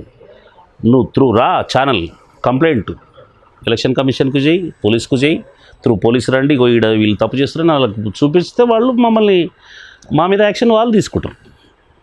తర్వాత ఇప్పుడు ఆ పిల్లోడు గిట్ట కూడా మళ్ళీ నాతో మాట్లాడుతున్నారు. ఆ పిల్లలంతా ఇప్పుడు నాకు మళ్ళీ క్లోజే. తర్వాత వాళ్ళే అర్థం చేసుకున్నారు, తొందరపడి మేము మాట్లాడినామేమో అని. మళ్ళీ ఈ కాడ సెటిల్ అయిపోయిందా? స్మూత్గా అంతే. అట్లానే మనం ఏమి ఆ పిల్లల మీద దృష్టి పెట్టి ఏదో ఇష్యూ చేసేటంత ఆ మెంటాలిటీ కాదు నాది. మన గురించి తెలుసు కాబట్టి ఆ పిల్లలు కూడా తర్వాత రియలైజ్ అయ్యారు. ఇప్పుడు మళ్ళీ రోజు పలకరిస్తుంటారు ఎక్కడ కనిపించిన. ఆ రోజు నాతో గట్టిగా మాట్లాడిన పిల్లలు ఇప్పటికీ కనిపిస్తే నమస్తే అన్న అంటే నమస్తే అమ్మ బాగుండ్రా అంట. అదేదో మనసులో పెట్టుకునే ఇష్యూ కాదు, పెట్టుకోను కూడా. ఇప్పటికే వెయిట్ ఎక్కువ ఉన్నాయి, అవన్నీ లోపల పెట్టుకుంటే ఇంకా వెయిట్ పెరుగుతుంది. ఒకప్పుడు ఉండేది 90స్లో కోపం, మ్యాక్సిమం తగ్గించుకున్నాం కాబట్టి సక్సెస్ అయినాం. నేను అప్పుడు చాలా గొడవలు చేస్తాను. 40 years అయిందా సార్ రాజకీయం? లేదు, జస్ట్ 2000 ముందు అంటే 95, అంటే మేము 85, 90లో వచ్చిన ఎలక్షన్లప్పుడు కూడా చిన్నపిల్లలు యంగ్స్టర్స్, మీరు 2008లో 9లో ఎట్లున్నారో మేము అప్పుడు 80స్లో అట్లే కదా. ఇప్పుడు 83 నాది SSC, 85 ఎలక్షన్స్ వచ్చినాయి. ఇంటర్ అయిపోయింది అప్పటికి. ఇంటర్మీడియట్ అంటే పెద్ద యంగ్స్టర్ అనే ఫీలింగ్ ఉంటుంది. అప్పుడు గోడల మీద పేస్టింగ్ చేసేటోళ్ళం, స్టిక్కర్స్, వాల్ రైటింగ్ రాసేటోని. పార్టీ అంటే అట్లా అభిమానం ఉండేది. ఇప్పటి కార్యకర్తలకు కాదు. ఓ 4 బ్యానర్స్ తీసుకొచ్చి పెద్దగా కట్టాలని, హైట్లో కట్టాలని, పోల్ టు పోల్ ఇట్లా రోడ్ క్రాస్. అప్పుడు ఇది ఎలక్షన్ కమిషన్ ఇంత టైట్ లేదు కదా, క్రేజీ పెద్ద పోస్టర్లు తీసుకొచ్చి వేరే. అప్పుడు ఏమైనా చేద్దామని క్రేజ్, ఇప్పుడు ఏమైనా సంపాదిద్దామని క్రేజ్లో నడుస్తున్నారు. అప్పుడు అసలు పోస్టర్లు ఇస్తే మేమే లైవ్ తయారు చేయించుకొని హోటళ్ళల్లో, ఆ హోటల్లోనికి కొంచెం రిక్వెస్ట్ చేస్తే వాడే గోధుమ పిండితో దీంతో తయారు చేసి మైదా పిండితో చేసి ఇస్తుండేవాడు. ఓ 1/2 kg వేసి అందులో వాటర్ వేసి బాగా కలిపిస్తే అది తీసుకొని పోయి అన్నీ అట్టుకుపెట్టి సక్సెస్ అయినాం రా మనం, ఈరోజు పని ఫుల్ టైం పని చేసినామనే ఫీలింగ్ ఉండే. ఇప్పుడు కూడా అసలు ఎవడు జెండా పట్టుకోడు కదా, అప్పుడు అట్లా కాదు. బండిలో పెట్రోల్ కూడా కొట్టియాలి. మేము అసలు పొరపాటున కూడా డబ్బులు తీసుకోనో డబ్బులు ఇచ్చో, డబ్బులు తీసుకొని పని చేయలేదు, డబ్బులు తీసుకొని లీడర్ కాలేదు, డబ్బులు ఇచ్చి లీడర్ కాలేదు. ఆ రెండు నా వరకైతే హ్యాపీ. మీకు మాత్రం మినిమం ఖర్చులు ఉంటాయి. ఇప్పుడు మన కోసం తిరిగిన పిల్లలకు భోజనం పెట్టాలి ఎలక్షన్ల టైంలో. మీ ఇళ్ళలో తినేసి రండి అంటే అంతకంటే అసహ్యంగా ఉండదు. సో ఫుడ్ అయితే పొద్దున టిఫిన్, లంచ్, డిన్నర్ మళ్ళీ వాళ్ళ ఇళ్ళలోనే చేసుకునేటోళ్ళు. రొటీన్. నా అలవాట్లు ఏముంటాయి, తింటాము, తాగుతాము, పడుకుంటాము, ఏం చేస్తామో అది వాళ్ళకి చేయాలని అంతే. నేను సపరేట్ ఇంట్లో కూర్చొని తినాలి, వాళ్ళు సపరేట్ బయట నిలబడలేదు, అందరం ఒక దగ్గర తినడం, అంతవరకు. సార్ రిజర్వేషన్ ప్రకారంగా అంటే రిజర్వేషన్ మీరు చెప్పిన ఇది నార్మల్ రిజర్వేషన్ మీరు చెప్పింది కేసీఆర్ గారు పెట్టారు 80%, 50% ఉమెన్, 50% మెన్ వచ్చింది. ఒరిజినల్గా రిజర్వేషన్ ఏదైతే వచ్చిందో అంబేద్కర్ గారికి, దానికి దీనికి మీకు ఏమైనా పోలికలు అనిపించినాయి? మీరేమన్నా దీంట్లో మోసపోయినట్టు మీకు అనిపించింది? రిజర్వేషన్లు అనేది అంబేద్కర్ గారు తీసుకొచ్చింది అనుకోండి, భారత రాజ్యాంగం తీసుకొచ్చింది. ఆ రోజులలో ఉన్న పరిస్థితులలో ఎస్సీ ఎస్టీలు బాగా బ్యాక్వర్డ్ ఉన్నారు, చదువుకోవడానికి ఆర్థిక పరిస్థితులు బాగాలేనప్పుడు వాళ్ళకు కొన్ని ఉద్యోగాలు కానీ ఎడ్యుకేషన్ పరంగా ఇచ్చారు. తర్వాత రాజకీయంగా కూడా ఓసీబీసీ కులాలను తట్టుకోలేరు అనుకుంటే వాళ్ళకి ఇస్తూ వచ్చారు.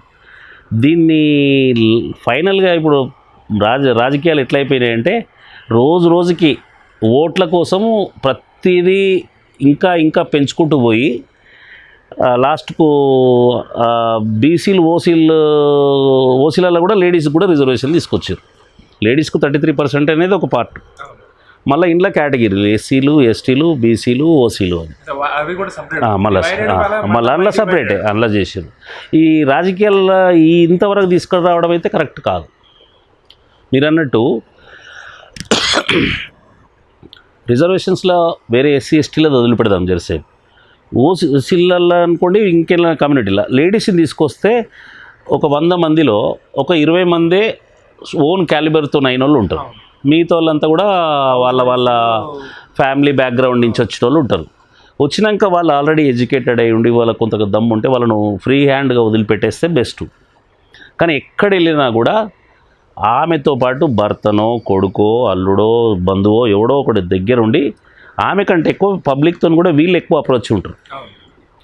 దానివల్ల ఆమె ఏమన్నా చేయాలనుకున్నా కూడా ఆమెకు ప్రూవ్ చేసుకునే ఛాన్స్ లేకుండా ఒక అడ్డంకిగా తయారైపోతుంది ఈ బంధువర్గం అంతా కూడా. దానివల్ల చూసేటోళ్ళకి కూడా అసహ్యంగా తయారవుతుంది. జనాలు కూడా ఏమైపోయారు, అసలు కార్పొరేటర్ ఆమెనా నువ్వా, మేము అడుగుతుంది మేడం, నువ్వు మధ్యలో మాట్లాడకు అన్న సందర్భాలు కూడా చూసిన నేను. పేదరిక ముఖం మీద మా అడుగుతారు కదా, మేము ఓటేసింది మేడం కండి, నీకు కాదు. మీరేమవుతారు మేడంకు? బాబా, భర్తనా, సమ్ బ్రదరా అని అడుగుతారు. ఆ బ్రదరు ఆరు భర్త ఆరు కొడుకు అని చెప్పినా అనుకోండి, మేము మీతో మాట్లాడతలేము, పక్కన ఉండదు. మేడంతో మాట్లాడుతున్నామని వాడు నాలా అంటాడు అంటాడు. ఆమె జవాబు ఇవ్వలేదు. అప్పుడు ఆమె చెప్పుకోవాలంటే ఈతనేమంటాడు, వీడు ఆల్రెడీ ఈయనతో గొడవపడడానికి సిద్ధంగా ఉంటాడు. అయ్ మరి కోయిసా బోల్తే. ఇప్పుడు మీరు అన్నట్టు ఏం తెలిసింది కూడా అతనికి, ఈమె తెలియదు కదా. తెలియదు. ఈమె కనీసం ఆమెకు ఆ ఛాన్స్ వచ్చింది, ప్రూవ్ చేసుకోవాలి. ఎవరైనా ఇప్పుడు నాలుగు తిరిగితే అర్థమైపోతుంది ఎక్కడ ఏం చేయాలనేది. భర్తగా కానీ, బ్రదర్గా కానీ, కొడుకు కానీ, మదర్కు కానీ, ఇంకెవరికైనా, భార్యకైనా, ఇంకే ఒక వారం రోజులు కూర్చుంటబెట్టి చెప్తే ఈ వ్యవహారం ఇట్లుంటుందంటే, చదువుకున్న వాళ్ళు ఎమ్మెల్యేలు, ఎంపీలు, మినిస్టర్లు కూడా చేసిన వాళ్ళు ఉన్నారు కదబ్బా. డాక్టర్ లక్ష్మీకాంతమ్మ లాంటి వాళ్ళు, అప్పట్లో టీఎన్జే లాంటి వాళ్ళు చదువుకున్న వాళ్ళు ముఖ్యమంత్రుల దాకా కూడా పోయిన వాళ్ళు ఉన్నారు, పెద్దగా చదువుకోకుండా. అంటే ఇప్పుడు జిహెచ్ఎంసీలు తీసేస్తే బాగుంటుంది కదా సార్. ఇప్పుడు అంటే లోకల్ బాడీలల్లో రిజర్వేషన్లు అనేది తీసుకొచ్చారు, కరెక్టే. అది తీసుకొచ్చిన తర్వాత ఏంటంటే నిజంగా వాళ్ళు దానికి వర్తబుల్లా, నిజంగా కార్యకర్తలకు ఇస్తున్నామా, కార్యకర్త ఫ్యామిలీకి ఇస్తున్నాం అనేది కూడా ఒక హెడేకే. డైరెక్ట్ వస్తే పర్లేదు, రేపు ఏది ఉన్నా కూడా ఆమెని ఇంటికి ఎవరన్నా కలవడానికి వస్తే ఆమెనే అప్రోచ్ కావాలి కదా. ఆమెను మా డార్క్లో పెట్టి వాళ్ళ ఫ్యామిలీ మెంబర్స్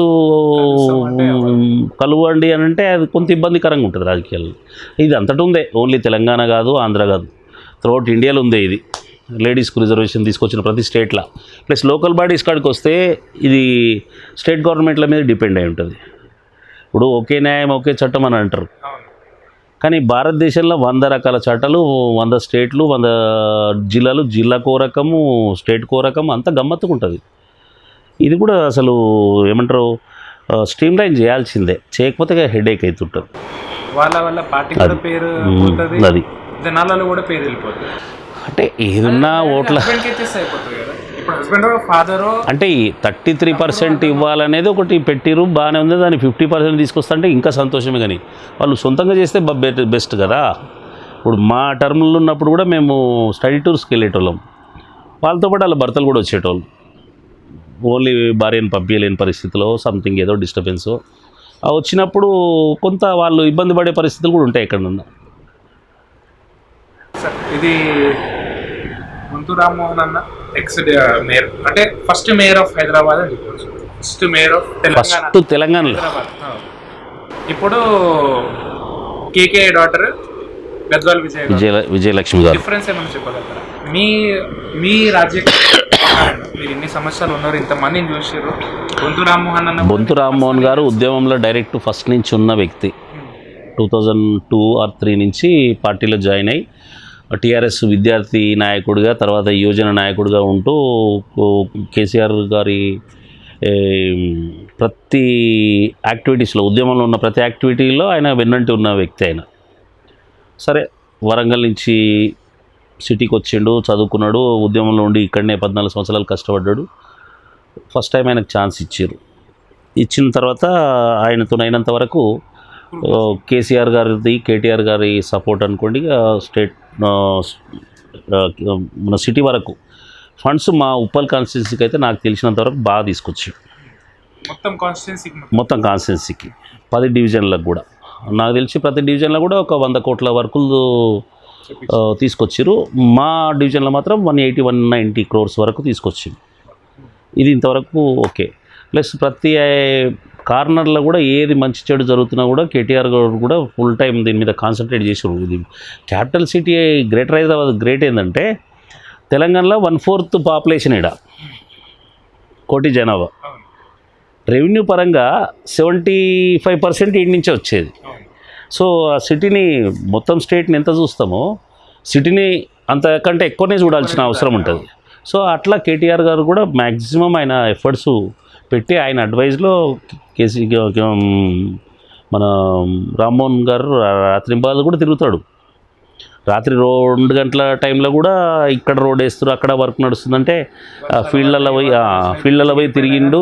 అక్కడక్కడ ఫైర్ యాక్సిడెంట్లు అయితే ఆ నైట్ అది ఫైర్ యాక్సిడెంట్ కంప్లీట్ క్లోజ్ అయ్యేదాకా ఈవెన్ పోలీస్ ఆఫీసర్లతో పాటు తెల్లవారు 4 o'clock వరకు 5 o'clock వరకు ఉన్న సందర్భాలు కూడా ఉన్నాయి. ఆయనతో అయినంత వరకు కష్టపడ్డాడు. ఫస్ట్ టైం పబ్లిక్ రిప్రజెంటేటివ్కి వచ్చిండు, ప్రూవ్ చేసుకున్నాడు. సెకండ్ టైంకే రిజర్వేషన్స్ మారినాయి. అది ఎంతవరకు న్యాయం? నెక్స్ట్ టైం మళ్ళీ ప్రూవ్ అది రామ్మోహన్ ఉంటాడా లేకపోతే ఇంకోరు ఉంటారా అనేది కాదు. సేమ్ ఉంటే ఎవరికైనా ఇవ్వండి. ఓసారి నీకు ఛాన్స్ ఇచ్చినాం, ఇంకోసారి ఇంకోరికి ఇస్తామన్నా బాధలేదు. సేమ్ టైం అంటే ఆ టైంలో ఆయన పేరు కూడా సంపాదించింది.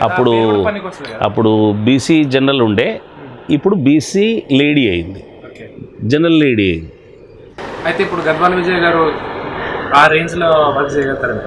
గొంతు రామ్మోహన్ అన్న చేస్తారు, పక్కా చేస్తుంది ఆమె. గొంతు రామ్మోహన్ ఎగ్జాంపుల్ చెప్తున్నా, ఆయన మేడం కూడా చేసినట్టు ఫైట్ కేకే గారి కూతురు ఒకటి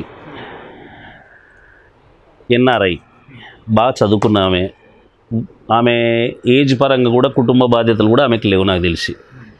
ఆమెకు గోల్డెన్ ఆపర్చునిటీ వచ్చింది తెలంగాణ వచ్చిన తర్వాత. చదువుకున్న ఆమె కాబట్టి ప్రతి విషయం మీద కూడా మైక్రో లెవెల్ అబ్జర్వ్ చేసి అంటే గ్రాస్ప్ చేయగలిగే కెపాసిటీ ఉన్న ఆమె. మరీ పెద్ద వయసు కూడా కాదు, తిరగగలిగే కెపాసిటీ ఉంది. అడ్మినిస్ట్రేషన్ చూసేది మొత్తం రోజు రాత్రింబగలు తిరగాల్సినంత అవసరం కూడా లేదు. ఇప్పుడు కరప్షన్ జరగకుండా చూడాలి, ఫీల్డ్లలో వర్క్స్ కరెక్ట్ అవుతున్నాయో లేదా సూపర్విజన్ చేయాలి. కేటీఆర్ గారి దృష్టి మొన్ననే టాయిలెట్స్కి సంబంధించిన దాని మీద 5 hours మీటింగ్ పెట్టి ఎవ్రీ జోన్ ఆఫీసర్తో ఒక్కొక్కరితో 1 hour కూర్చుండంటే అది మామూలు ఎఫర్ట్స్ కాదు కదా.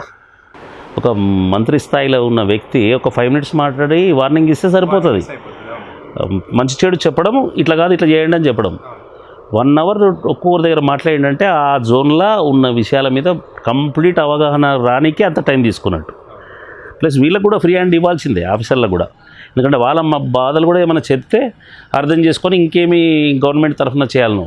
సో అంత కేర్ తీసుకుంటుండు కాబట్టి ఆయన సూపర్విజన్లా, ఆయన డైరెక్షన్లా విజయలక్ష్మి గారు కూడా సేమ్ అట్లే ప్రూవ్ చేసుకోవడానికి స్కోప్ ఉంది. స్టేట్ గవర్నమెంట్ మొత్తం కాన్సన్ట్రేషన్ కూడా ఇంతకుముందే చెప్పినట్టు స్టేట్ మీద ఎంత ఉంటుందో ఎఫర్ట్స్ కాన్సన్ట్రేషను సిటీ మీద అంత ఉండాలి. అందులో మొన్న వచ్చిన ఫ్లడ్స్ది చాలా పెద్ద దెబ్బ సిటీకి.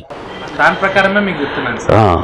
ఒక చిన్న ఇంటర్వ్యూలో ఆవిడ చెప్పేసింది ఇప్పుడు 5 years వర్షమే రావద్దని. అంటే టంగ్ స్లిప్ అవ్వడం అది పొరపాటున. అంటే ఆ రకమైన వర్షాలు రావద్దనే వర్డ్ చెప్పాల్సింది సడన్గా అసలు వర్షాలే రావద్దని ఒక చిన్న వర్డ్ స్లిప్ అయ్యేటప్పటికి మీ మీడియాలు పట్టేసుకొని దాన్ని దంచి కొట్టేసిరు మాట. 2-3 సందర్భాలు అంటే ఒక్కోసారి ఎట్లా అంటే సందర్భాన్ని బట్టి అనుకోకుండా ఒక్కోసారి స్లిప్ అవుతాం ఎవరమైనా కూడా.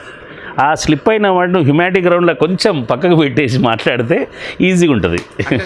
సిల్వర్ స్పూన్ అనేది కొంతమందికి బై బర్త్ వస్తుంది, కొంతమందికి బై ఎర్న్. అవునవును. ఇప్పుడు బొంతు రామ్మోహన్ అన్న మీరు చెప్పినట్టు వరంగల్కి కష్టపడి చదువుకొని ఒక ఉద్యమంలో పాల్గొని ఆయన రాజకీయం చూసినాడు కాబట్టి ఆయనకి 30-40 కేసులు ఉండేనంట. జైల్లో కూడా ఎన్నో రోజులు ఉన్నాడు చెల్లపల్లి. నాకు తెలియదు అంతకుముందుకు, నాకు ఎలక్షన్ అప్పుడే చెప్తే ఆశ్చర్యపోయినా ఇన్ని రోజులు ఈ జైల్లో ఉన్నాడా అని. అంటే ఆ డిగ్నిటీ ఆ పేషెన్స్ అంతా తెచ్చుకున్నాకనే ఆయనకి సిల్వర్ స్పూన్ ఇచ్చింది. సో ఈవిడ డైరెక్ట్గా గోల్డెన్ స్పూన్ పట్టుకొని వచ్చింది కదా. సో ఈమె చేయగలదు. గోల్డెన్ స్పూన్ అని అనొద్దు కానీ ఒక లేడీస్ రిజర్వేషన్లు ఉంది కాబట్టి ఆ ఛాన్స్ వచ్చింది. ఎవరైనా గోల్డెన్ స్పూనే అవుతుంది లేడీస్కి ఇస్తే. అందులో ఉద్యమం నుంచి కొట్లాడిన వాళ్ళు 1-2 ఉండరో 4 ఉండరో, బట్ వాళ్ళు కూడా దానికి ఎలిజిబుల్ కూడా ఉండాలి కదా మేయర్గా. ఇప్పుడు కార్పొరేటర్కే ఎలిజిబుల్ లేని వాళ్ళు ఉన్నారేమో అనే కామెంట్ నడుస్తున్న సందర్భాలలో ఒకసారి మేయర్గా ఉన్నప్పుడు చదువుకొని ఉండాలి, బ్యాక్గ్రౌండ్ ఉండాలి. చిన్న లొల్లేండి సార్ మీరు చూసి ఉమెన్స్ డే రోజు ఒక క్యాడరే ఆమె గురించి అంటే ఒక పొలిటీషియన్ ఉన్న ఫ్యామిలీ పిల్లలే రూల్ చేస్తారు అంటే మేయర్ పొజిషన్ కూడా వాళ్ళకి వెళ్తుంది అన్నట్టు ఒక ఆమె కమెంట్ చేసింది క్యాడరే. దాని గురించి ఏం చెప్తారు? అంటే ఇప్పుడు ప్రతి పార్టీలో కూడా రాజకీయాల్లో అందరు కష్టపడతారు, అందరికీ ఛాన్సులు రావు. ఇప్పుడు ఇక్కడ కుషాగూడలో కూడా చాలామంది కష్టపడ్డారు.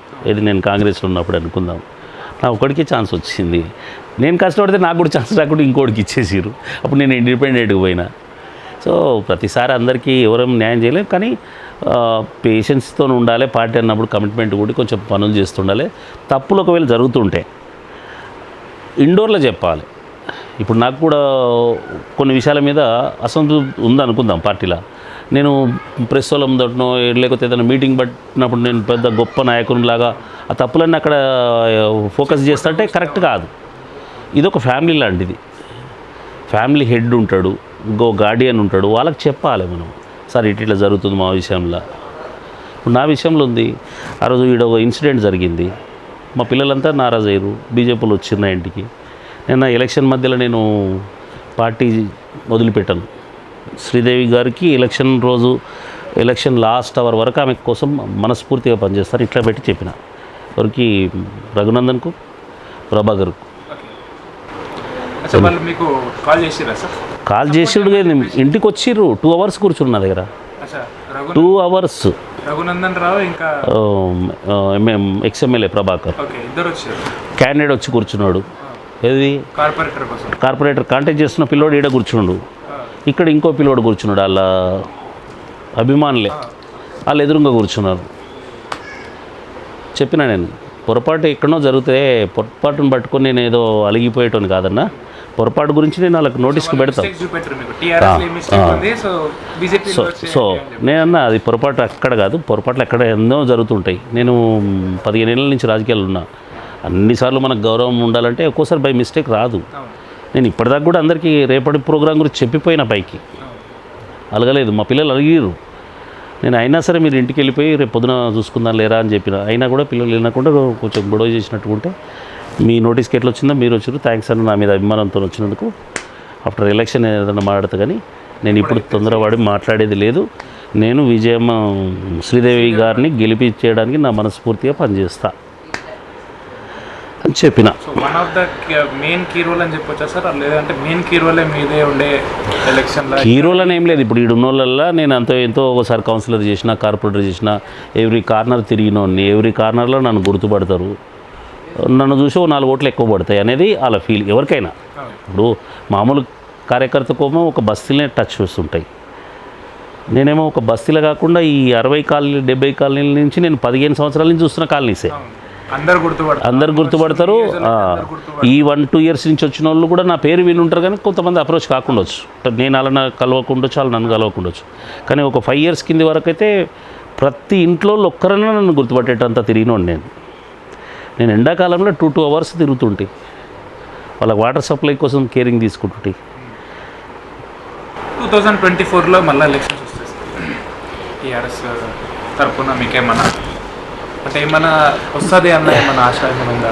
నేను ఎప్పుడు ఆశపడలేదు ఫస్ట్ నేను పార్టీలో జాయిన్ అవుతున్నప్పుడు ఏమి ఎక్స్పెక్ట్ చేసి వస్తలేనని చెప్పిన ఈరోజు కూడా అదే మాట మీద ఉన్నాం కానీ ఒకటి గౌరవంగా చాలామంది సార్ మీ ఏరియాకి వెళ్ళి మీ కాన్స్టిట్యూన్సీలో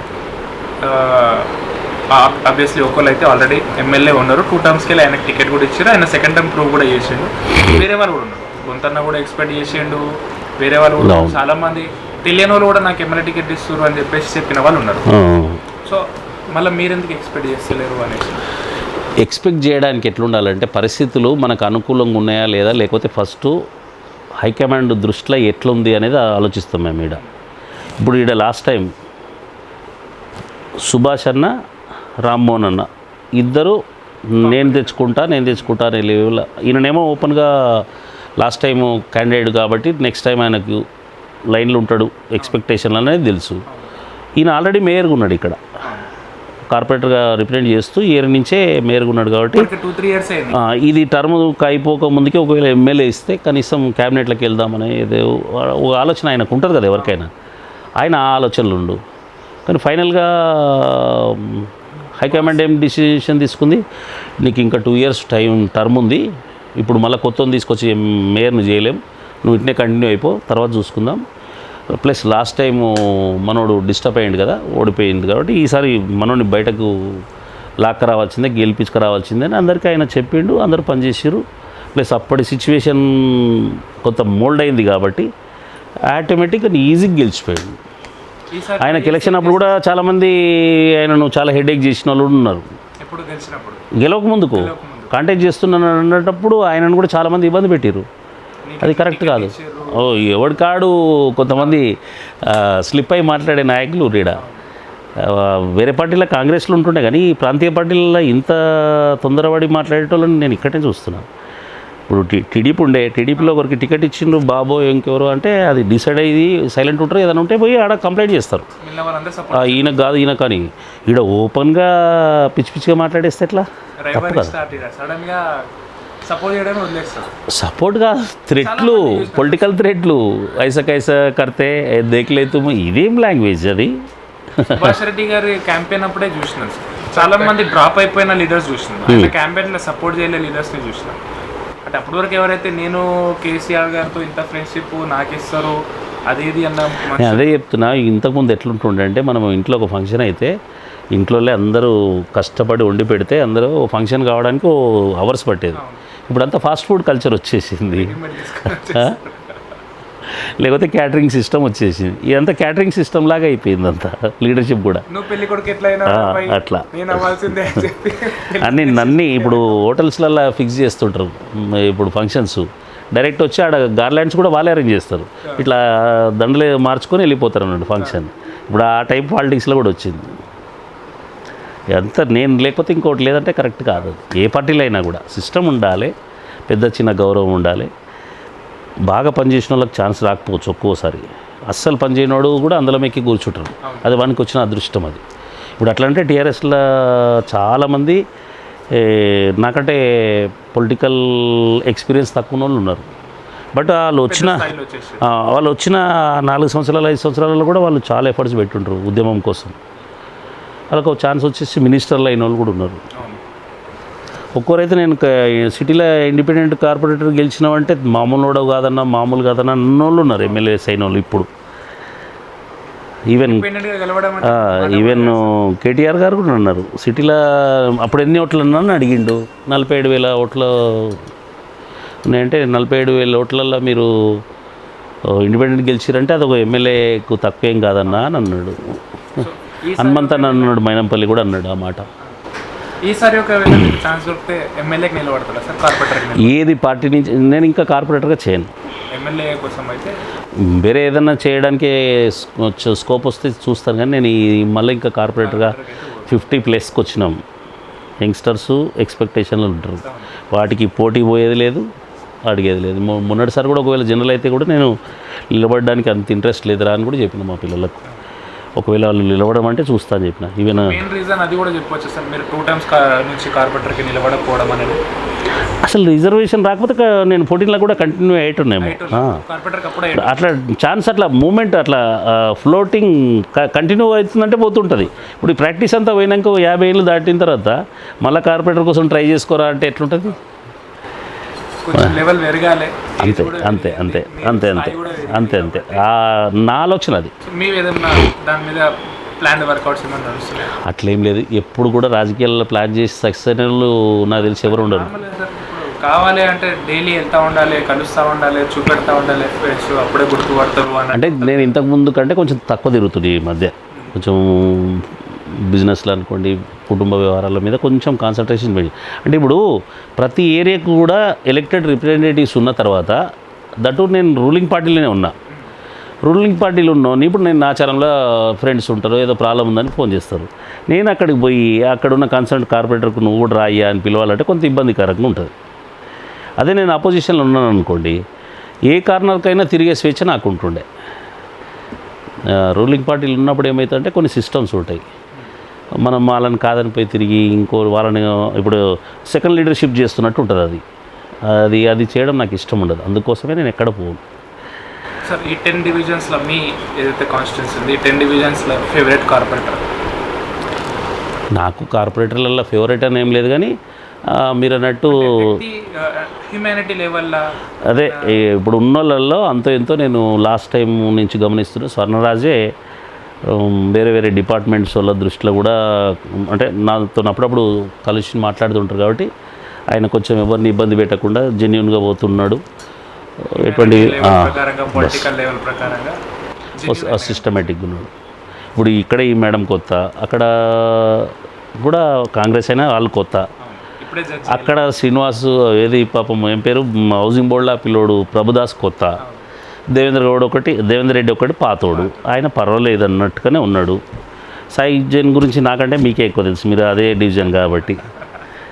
ఇక మిగతా అంతా కూడా కొత్తనే. అక్కడ పరమేశ్వర్ రెడ్డి కొత్తనే, ఇక్కడ ప్రవీణ్ మిసెస్ కొత్తనే, రామంతపూరు ఎవరో బీజేపీ ఆమె పరిచయం లేదు నాకు. అప్సిగూడలో కూడా ఎవరో కొత్తలే కాబట్టి అది కూడా పరిచయం లేదు. అప్సిగూడలో ఇంతకుముందు ఎమ్మెల్యే సార్ వాళ్ళ వైఫ్. అవును మేడం. ఈసారి కూడా నిలబడ్డారా ఆవిడ? ఆమె నిలబడ్డది. ఇక సరే ఏదో కొంచెం చిన్న చిన్న డిస్టర్బెన్స్లు ఏమైందో కొంచెం బార్డర్లోనే ఓడిపోయినట్టు.